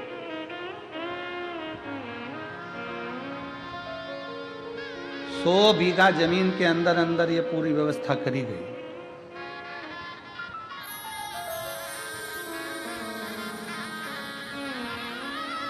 कोई पुण्य है। क्यों? नाम का स्मरण होगा तो हृदय में रमण होगा, रमण होगा तो दुख का मरण होगा, ये निश्चित है। श्री शिवाय नमस्तुभ्यं, श्री शिवाय नमस्तुभ्यं, श्री शिवाय नमस्तुभ्यं, श्री शिवाय नमस्तुभ्यं, श्री शिवाय नमस्तुभ्यं, श्री शिवाय नमस्तुभ्यं, श्री शिवाय नमस्तुभ्यं, श्री शिवाय नमस्तुभ्यं। फिर किसी ने पूछा कि गुरुजी पंडाल में बैठ के कथा क्यों सुने? टीवी पर सुन ले हम, मोबाइल पर सुन ले हम, पंडाल में क्यों? तो याद करो 3.5 करोड़ रोम छिद्र ये मनुष्य के शरीर में 3.5 करोड़ रोम छिद्र हैं इस मनुष्य के शरीर में। बारीक बारीक रोमों को अगर ये पूरे शरीर के एक एक रोमों को गिना जाए तो 3.5 करोड़ रोम पूरे शरीर में है। कितने हैं? जम के बोलो जरा। 3.5 करोड़ रोम छिद्र मनुष्य के शरीर में। अग्नि पुराण में एक प्रसंग मिलता है कि पूछा गया कि ये 3.5 करोड़ रोम छिद्र परमात्मा ने मानव के शरीर में क्यों दिए? तो कहा गया, अग्नि पुराण कहती है कि 3.5 करोड़ बार मनुष्य को एक दिन में भगवान का नाम लेना पड़ेगा तब तरेगा। अब मेरी जीजियों, मेरे जीजाओं, मेरी बेटियों, मेरे बेटाओं, मेरी माताओं, मेरे भाई, जितने आस्था चैनल पर सुन रहे हैं, जितने फेसबुक यूट्यूब पर सुन रहे हैं और जितने पंडाल में सुन रहे हैं, आप और हमसे भी कोई पूछेगा कि गुरुजी आपने 3.5 करोड़ बार क्या भगवान का नाम कभी लिया है? आपने लिया है 3.5 करोड़ बार एक दिन में भगवान का नाम? जम के बोलो जरा।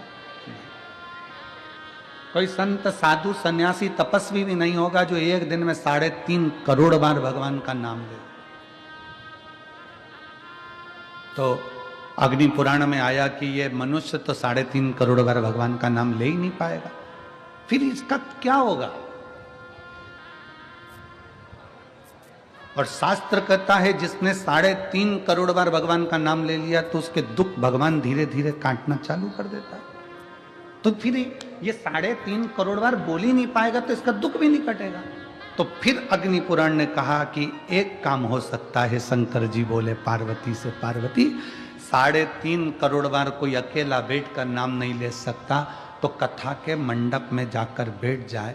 जब कथा के मंडप में किसी नाम का उच्चारण होगा, सब एक साथ बोलेंगे, ताली भी बजाएंगे, वो अक्षर जब एक एक के मुंह से निकलेगा, आपस में टकराएगा, छार छार हो जाएगा, तो 3.5 करोड़ रोम छिद्र में समा जाएगा और उसका कल्याण होगा। अब लोग कहते हैं महाराज जी, लोग पंडाल में कथा सुनने के लिए आते हैं तो इनका दुख क्यों कट जाता? कैसे कट जाता? इनका दुख कटता कैसे है? उसका केवल एक कारण है कि आपके मुख से श्री शिवाय नमस्तु, श्री शिवाय नमस्तु, श्री शिवाय नमस्तु, श्री शिवाय नमस्तु, श्री शिवाय नमस्तु, श्री शिवाय नमस्तु। जब आप नाम का उच्चारण करते हो, आपके मुख से शब्द निकलता है, वो टकराता है। अभी इसका कोई प्रमाण है कि शब्द टकराता है? उसका प्रमाण है गीता जी का उपदेश, गीता का उपदेश। कुरुक्षेत्र के मैदान में भगवान कृष्ण ने अर्जुन को गीता सुनाई। बोलो सुनाई कि नहीं सुनाई?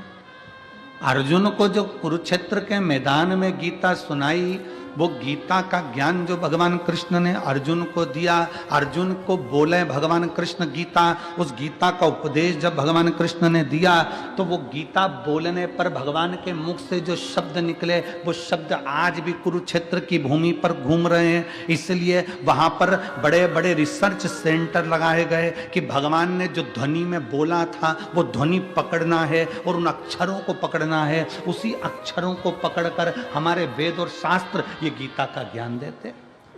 अक्षर जो तुम बोलते हो वो वायुमंडल में हमेशा रहते हैं, वो गूंजते रहते हैं, वो कभी समाप्त नहीं होते।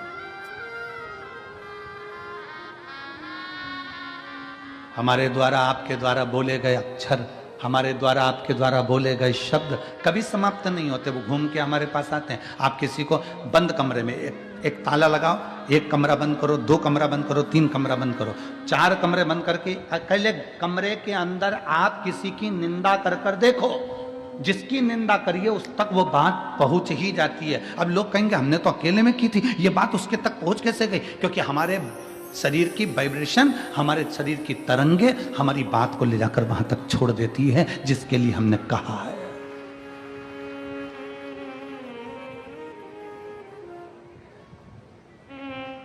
हमारे शरीर की वाइब्रेशन, हमारे शरीर की तरंगे वहां तक ले जाकर छोड़ देती है जिसके लिए हमने शब्द कहा। आप किसी को गाली देकर देखो, चलो जाने तो आपका कोई नौकर हो ना, आप अपने घर पे बैठ के नौकर को ही कुछ अपशब्द कह के देख ले, नौकर नहीं है वहां पर, परंतु उस नौकर को मालूम पड़ जाएगा कि मेरे सेठ के मुख में, मेरे सेठ ने मेरे लिए कुछ कहा, मेरे सेठ के दिमाग में कुछ चल रहा है। हमारी वाइब्रेशन बता देती है, हमारी तरंगे बता देती है। इसलिए शिव महापुराण की कथा कहती है, अच्छा विचार करिए, अच्छा सोचिए। अगर कोई तुम्हारा दुश्मन है ना, उसके बारे में अच्छा सोचना चालू करो। एक दिन वो दुश्मन तुम्हें सुंदर माला लाकर ना दे, तुम्हारे को गुलाब का फूल लाकर ना दे, तुम्हारे लिए गुलदस्ता लाकर ना दे, तो कहना जो दुश्मन है उसके लिए वे अच्छा सोचना प्रारंभ करो, श्रेष्ठ सोच। बहू सास की दुश्मन नहीं है, सास बहू की दुश्मन नहीं है। अगर बहू की दुश्मन होती सास, तो अपनी रकम तुड़वाकर बहू को ना देती शादी के पहले, शादी के समय पर।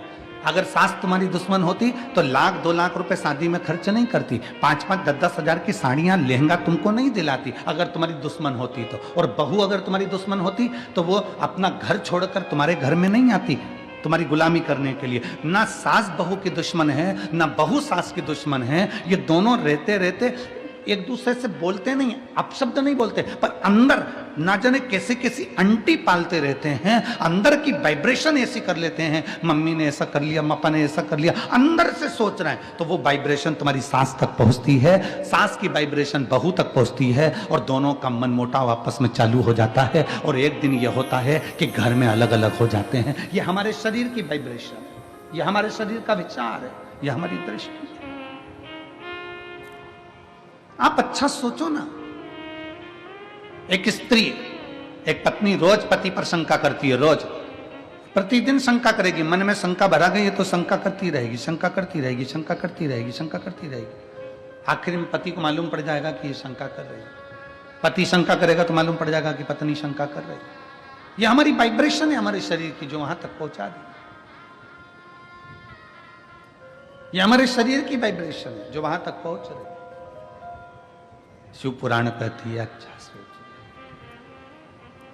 जब हम भगवान का नाम जाप करते हैं तो वो मंत्र टूटता है जब आपस में टकरा कर। तो जितने शिव भक्त यहाँ बैठकर कथा कर तत्व ग्रहण कर रहे हैं, लाखों शिव भक्त भगवान शंकर की कथा सुन रहे हैं, कोई टीवी के माध्यम से, कोई मोबाइल के माध्यम से कथा सुन रहा है, और जब वो भी मंत्र का जाप करता है तो उसकी वाइब्रेशन उस तक पहुंचती है और उन सब का कल्याण हो जाता है, जो चाहे टीवी पे सुने चाहे मोबाइल पर सुने।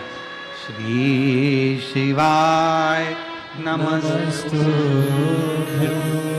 श्री शिवाय नमस्तु, सब बोलिए, श्री शिवाय नमस्तु, श्री शिवाय नमस्तु, श्री शिवाय नमस्तु, श्री शिवाय नमस्तु। ये हमारे शरीर की तरंगे हमें वहां तक लेकर जा रही है, हमारे भीतर की तरंगे हमें वहां तक लेकर जा रही है।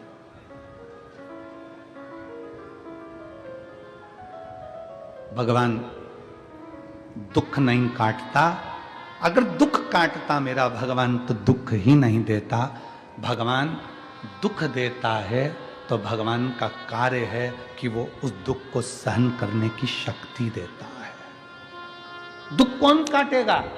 अब आपको बताना है, दुख कौन काटेगा? आपका जपा गया नाम, आपका चढ़ाया गया एक लोटा जल।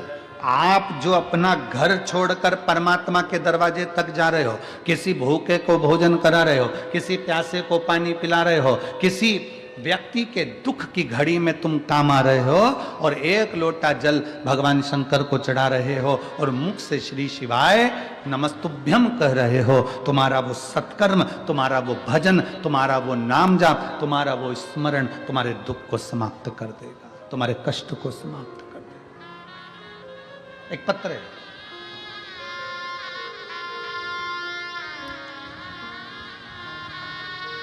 शांताराम छगन पाटिल, मुकाम पोस्ट धानोरा, तहसील चोपड़ा, जिला जलगांव। कहीं बैठे हों तो हाथ हिला सकते हैं, अगर कहीं बैठे हों तो हाथ हिला सकते हैं, और अगर बैठे हों तो साथ में अगर बाबू आया हो तो उसको लेकर भी आ सकते हैं। मेरा नाम शांताराम, पत्र को आप लोग एलईडी पर पढ़ें, आस्था चैनल पर पढ़ें। शांताराम छगन पाटिल, मुकाम पोस्ट धानोरा, तहसील चोपड़ा, जिला जलगांव। मेरा मोबाइल नंबर ये है।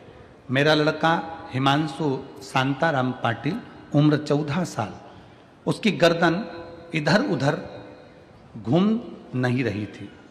14 साल से उसकी गर्दन एक जगह स्टिक रहती थी, घूमती नहीं थी। हमने उसे संभाजी नगर में लेकर गए, एमआरआई करवाई। डॉक्टर ने कहा कि उसका तुरंत ऑपरेशन करना पड़ेगा। फिर हम उसे मुंबई के लीलावती अस्पताल में लेकर गए, डॉक्टर का नाम नहीं दिखाना है।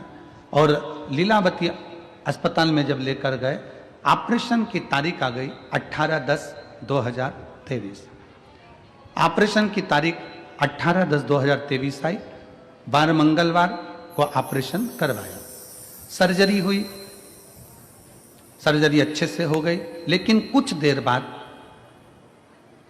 लड़का आईसीयू में चला गया और उसे वेंटिलेटर पर डाल दिया गया। वेंटिलेटर पर डाला, 5 महीने तक लड़के को वेंटिलेटर पर रखा। 5 महीने बाद वेंटिलेटर पर रखा और मालूम पड़ा कि बाद में डॉक्टर ने 5 महीने बाद मृत घोषित कर दिया। इस पत्र को आप लोग पढ़ सकते हैं एलईडी के माध्यम से। 5 महीने तक एलईडी उसको वेंटिलेटर पर रखा और 5 महीने के बाद डॉक्टर ने उसे मृत घोषित कर दिया। 5 महीने बाद लड़का मर गया, उसे मृत घोषित कर दिया गया। लेकिन मेरी पत्नी ने डॉक्टर से कहा मेरा लड़का अच्छा है, मेरे घर उसे मुझे जिंदा ही लेकर जाना है, तुम इसका इलाज और करो। डॉक्टर ने कहा यह मर चुका है, इसको ले जाओ, ये मर चुका है, इसको ले जाओ। पत्नी कहती नहीं, 4 दिन इसको रखो, मैं 4 दिन बाद इसको लेकर जाऊंगी, भले बॉडी रखो पर 4 दिन रखो इसको। लड़के को छोड़ा, वहीं छोड़कर मेरी पत्नी सीहोर चली गई, वहीं मुंबई से कंकर शंकर लाने के लिए पहुंच गई। सीहोर गई, कंकर लाई, रुद्राक्ष का जल, वहां से रुद्राक्ष लाकर पहुंच गई। अब जाने के बाद करती क्या, डॉक्टर कह रहे हैं इसको ले जाओ। सामने हॉस्पिटल के ठीक सामने शिव जी का मंदिर है, उस मंदिर में जल चढ़ाती और अपने बेटे के शरीर पर लगा देती और मुंह में जल दे देती। डॉक्टर कहते इसको ले जाओ। 4 दिन, 5 दिन, 6 दिन निकल गए। डॉक्टर कहने लगे क्यों परेशान हो रही हो। ऐसा करते करते 42 दिन निकल गए। 42 दिन निकल गए। डॉक्टर कह रहे इसको ले जाओ, इसमें प्राण नहीं है। नहीं मानी। आखिरी में लड़के के शरीर में 42वें दिन हलचल चालू हो गई। 42वें दिन हलचल चालू हुई और मैं क्या गुणगान करूं गुरुदेव। डॉक्टर भी आश्चर्य में पड़ गए कि जो मर चुका है वो जीवित कैसे हो सकता है। पत्नी कहती है उसका नाम कुबेरेश्वर महादेव है, वो देता जरूर है, खाली नहीं छोड़ता। बाबा, आज बाबा की मेहरबानी से मेरा लड़का ठीक हो गया। मैं उसको यहाँ कथा सुनने के लिए लेकर आई हूँ बाबा के पंडाल में।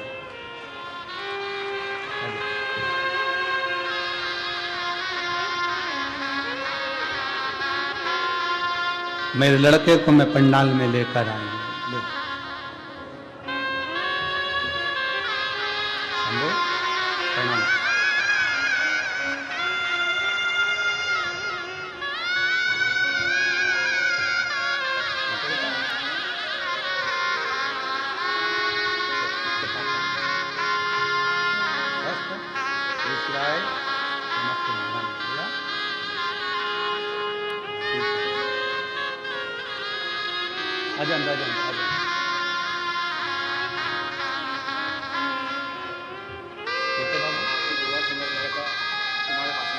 बाबा की कृपा से, हमारी दुआ नहीं, शिव की कृपा।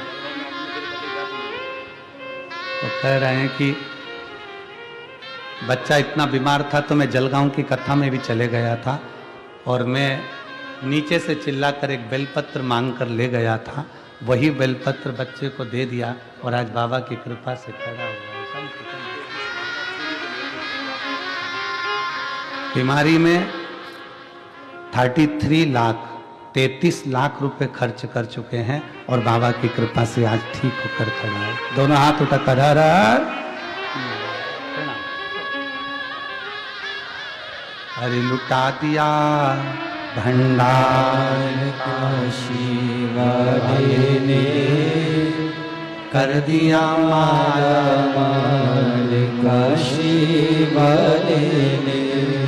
जो जैसी भावना लाया वो वैसा ही फल पाया। जो जैसी भावना लाया वो वैसा ही फल पाया। कभी खाली नहीं लौटाया वो मन ही मन हर्षाया। और कर दिया माला माल काशी वाले ने, लुटा दिया भंडार काशी वाले ने। शिव की भक्ति में वो बल है, शिव की उपासना में वो बल है। अपना विश्वास न टूटने दे, अपना भरोसा न टूटने दे। उस बहन ने एक पत्र में लिखा है, मैं डॉक्टरों को भी धन्यवाद देती हूं जिन डॉक्टरों ने भी हिम्मत नहीं हारी और हमारा साथ दिया। हमने कल भी कथा के में कहा था कि डॉक्टर शंकर का एक रूप होते हैं। किसी ढोंग ढकोसले में मत पड़ो। अगर कोई बच्चा बीमार होता है, पत्नी बीमार होती है, पति बीमार होता है, माता पिता बीमार होते हैं, कहीं झाड़ा फूकी में मत जाओ, डॉक्टर के पास जाओ, डॉक्टर से जांच करवाओ, चेकअप करवाओ, वो इलाज की गोलियां दे, दवाई दे, इंजेक्शन दे, बोतल दे, वो सब ले और साथ में एक लोटा जल शंकर जी पे भरोसा करते रहो, क्योंकि अकाल मृत्यु वो मरे जो काम करे चंडाल का, काल उसका क्या बिगाड़े जो भक्त हो महा, उसकी आराधना करते।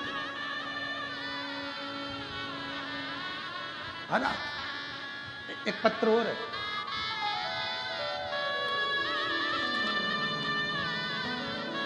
मेरा नाम प्रकाश सुभाष महाजन, मैं गांव सूरत गुजरात से हूं। कहीं बैठे हों तो हाथ हिला सकते हैं। मेरा नाम, पत्र को आप लोग एलईडी पर पढ़ सकते हैं। मेरा नाम प्रकाश सुभाष महाजन, मेरा गांव सूरत गुजरात है, मेरा मोबाइल नंबर ये है।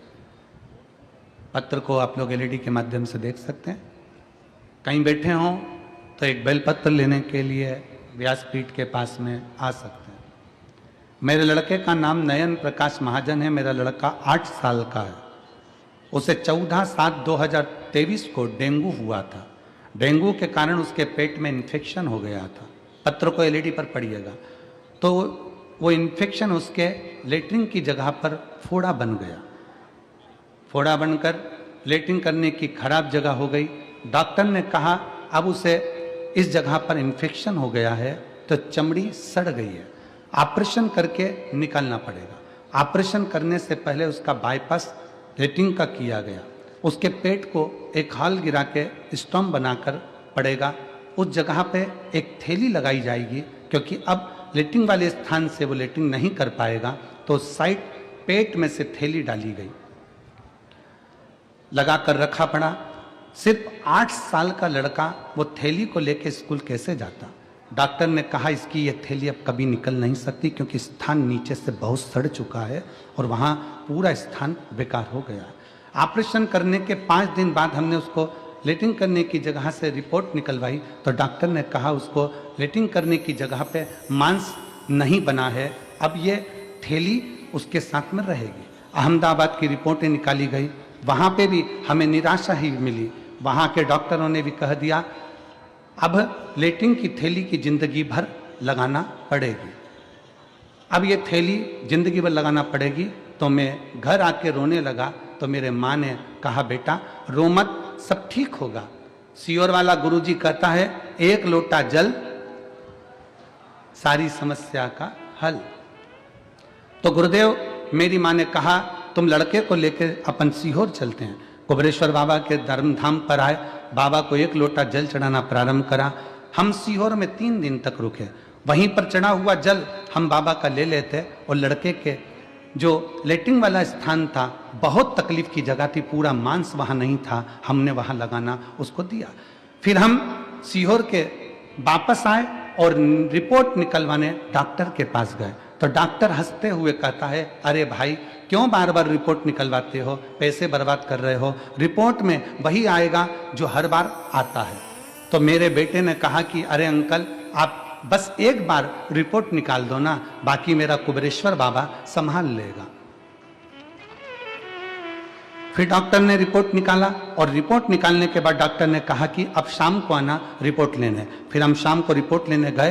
गुरुदेव कुबेरेश्वर बाबा का ऐसा चमत्कार हुआ कि डॉक्टर ने रिपोर्ट देखकर कहा कि अरे बेटा, तूने कहा था ना कि अंकल आप मेरा बस एक बार रिपोर्ट निकालो, बाकी मेरा कुबेरेश्वर बाबा संभाल लेगा। सच में तेरे बाबा ने चमत्कार कर दिया और तेरे उस लेटरिन वाली जगह पर थोड़ा मांस बन गया, अब ये थैली निकल जाएगी और बाबा संभाल लेगा। हम फोटो भी लगा रहे हैं, सारे फोटो लगाए गए, जिसके अंतर्गत उस बच्चे का पूरा शरीर नीचे से सड़ चुका था। शिव तत्व, एक विश्वास,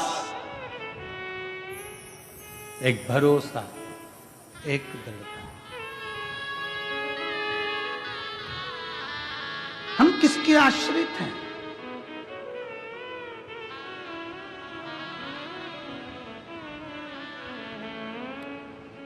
दुख कौन काटेगा? तो कहा दुख भगवान का नाम काटेगा। आपका चढ़ाया गया एक लोटा जल तुम्हारा दुख काट सकता है। दुनिया के लोगों को आज समझ में नहीं आ रहा कि एक लोटे जल में क्या बल है। दुनिया के लोगों को समझ में नहीं आ रहा कि शिव पर चढ़ा गया जल पीने का क्या फल है। दुनिया के लोगों को समझ में नहीं आ रहा कि जब बीमार पड़ो, तकलीफ हो तो एक बेलपत्र जरूर खाओ। रोज भले मत खाओ, पर अगर शरीर में कष्ट हो गया है तो खाओ। रोज भले मत खाओ, पर दुख आया तो उसको खाओ। जिस दिन दुनिया के लोगों को मालूम पड़ेगा, समझ में आएगा, तब वो जानेंगे कि सारी समस्या का हल एक लोटा जल, ये गलत नहीं है, ये सिद्ध है, ये सिद्ध है।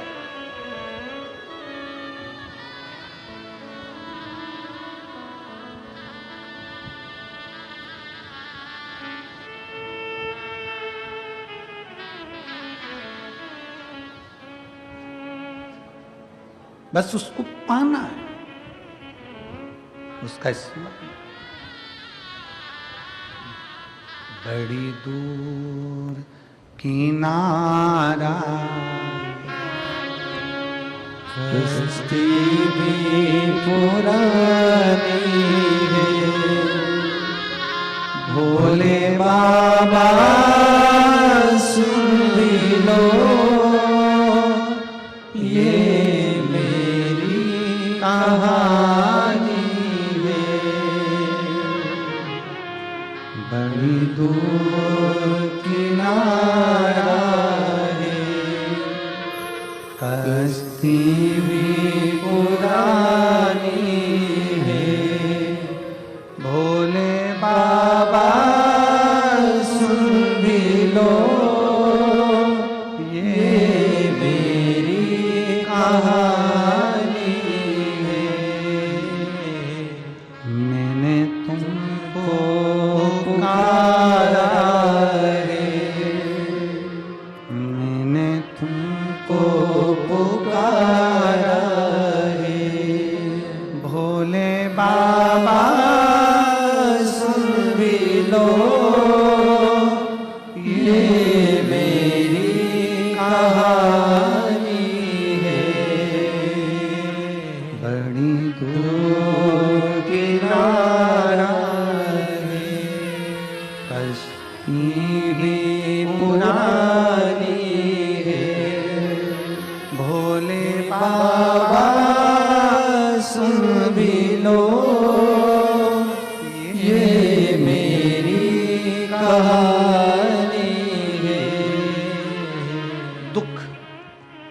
आपके द्वारा जपा गया नाम स्मरण, आपके द्वारा किया गया भजन दुख काट देता है, तकलीफ काट देता है, समस्या मिटा देता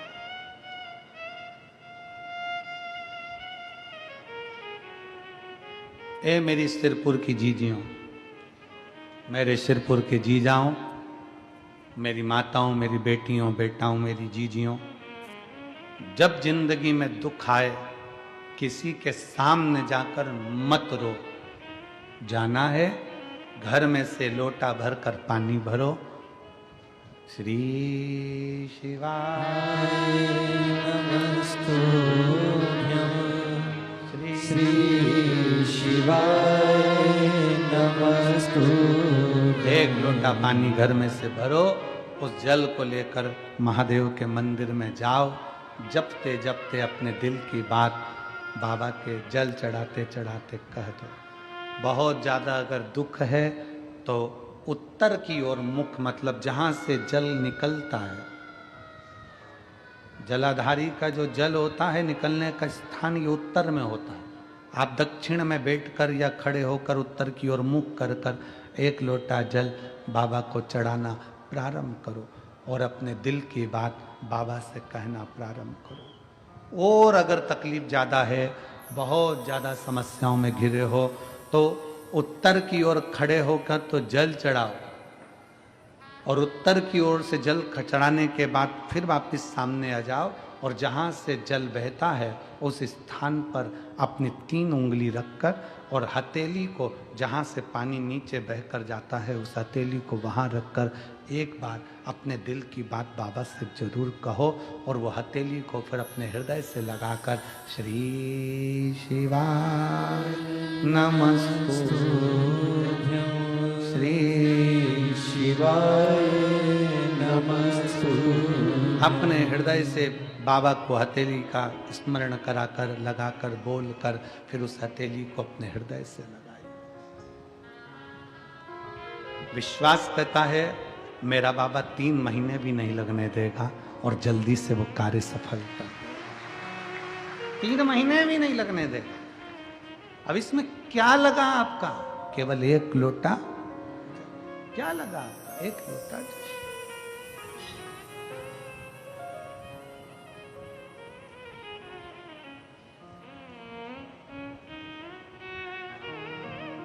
आपकी शुभ भक्ति, आपकी भगवान शंकर की अविरल भक्ति शिव के करीब में ले जाती है।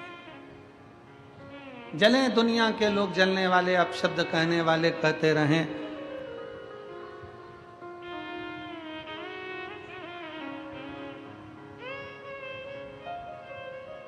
उनका काम है जलना, उनका काम है अपशब्द कहना, कहते रहेंगे। वो कहते हैं ना, तुम जलन बरकरार रखो,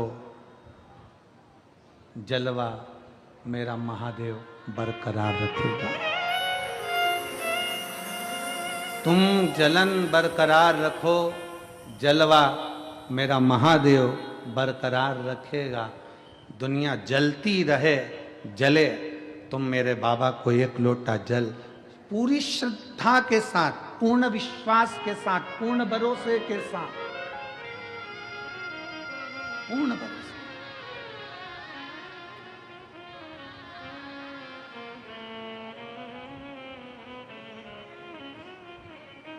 एक दीदी ने लिखा अपने पत्र में, कल हम पत्र पढ़ रहे थे, उसमें पत्र में लिखा था, हम साउथ में रहते हैं, हम दक्षिण में रहते हैं और हमारे कर्नाटक में, हमारे साउथ में, हमारे उधर मंदिर के अंदर महिलाओं को नहीं जाने देते, तो हम जल चढ़ाने कैसे जाएं?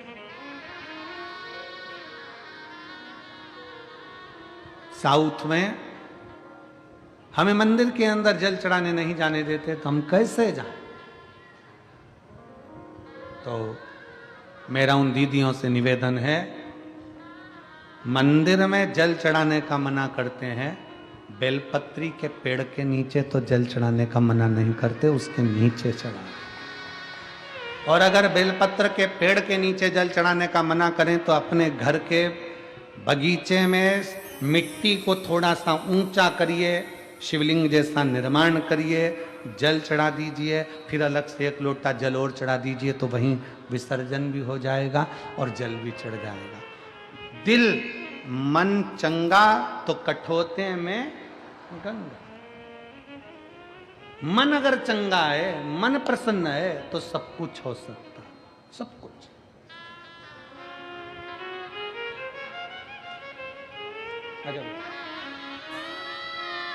अगर मन चंगा है तो सब कुछ हो सकता है।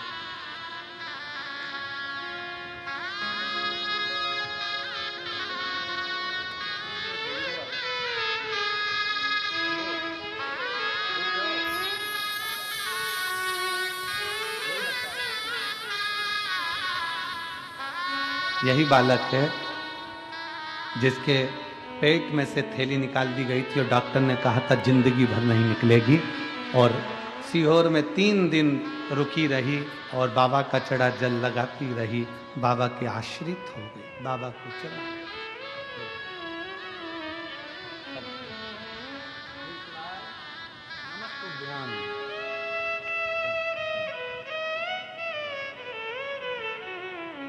शिव की आश्रितता ग्रहण करो। दुख हम आप जो मंत्र जाप कर रहे हैं, जो भजन कर रहे हैं, जो स्मरण कर रहे हैं, जो नाम जाप कर रहे हैं, जो कीर्तन कर रहे हैं, ये हमारे दुख को काट देता है।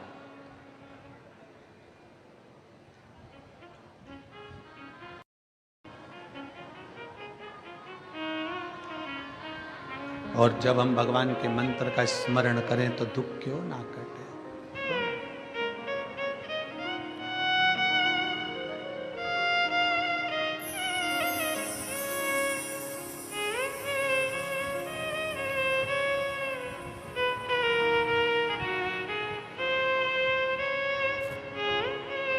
भगवान की भक्ति का स्मरण और थारी धुन लागी भोला, थारी धुन लागी, थारी धुन लागी भोला, भोला सब दुख काटो। शंकर जपो तेरी माला, भोले बाबा जपो तेरी माला, भोला सब दुख काटो। ओ भोला सब दुख काटो। वेश मंगल मंगलकारी, वेश मंगल मंगलकारी, शमशान देवासी हमारा, शमशान देवासी हमारा। ओ भोला सब दुख काटो। ओ भोला सब दुख काटो हमारा।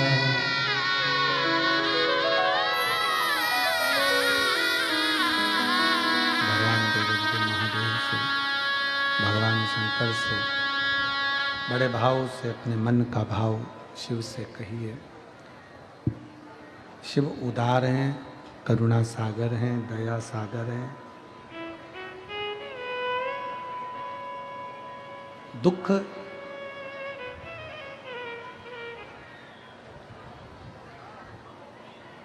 आपका अच्छा कर्म, आपका मंत्र जाप, आपका स्मरण दुख को काट देता।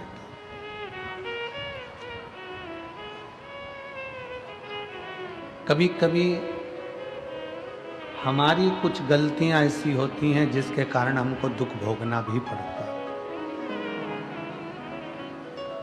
जैसे कल कथा में अपन ने श्रवण करा कि दक्ष प्रजापति ने शंकर भगवान का अपमान किया, शिव जी को अपशब्द कहा, ताने दिए, आड़ा टेढ़ा बोला। क्यों बोला?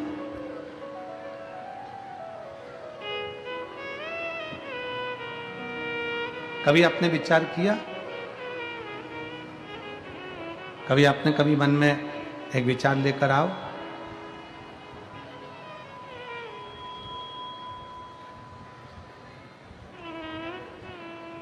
कई लोग कहते हैं गुरुजी हम दिन रात भगवान का भजन करते रहते हैं, दिन रात हम भगवान को पुकारते रहते हैं, दिन रात हम भगवान की भक्ति करते रहते हैं।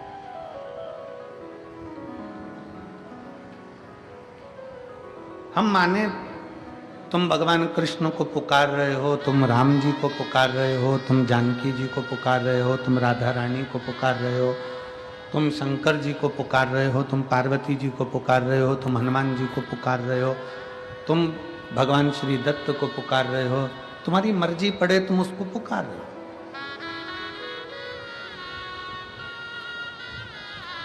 चौबीस घंटे माला पकड़कर बैठे हो, किसको पाने के लिए? तो के मदन मोहन हमको मिलेंगे, भगवान हमको मिलेंगे। परशु महापुराण की कथा कहती है मद और मोह ये दोनों जाएगा तब तो मदन मोहन आएगा। जब मद और मोह ही नहीं जाएगा तो मदन मोहन कहां से आएगा? हमारे भीतर का अहंकार जाए, हमारे भीतर की अहमता जाए, हमारे भीतर का लोभ जाए, तृष्णा जाए, तब बाहर भगवान अंदर। कल हम प्रसंग सुन रहे थे, दक्ष प्रजापति का प्रसंग स्मरण कर रहे थे। दक्ष प्रजापति शिव जी को कितना आड़ा टेढ़ा बोला, शंकर भगवान को कितने कितने अपशब्द दक्ष प्रजापति ने कहे,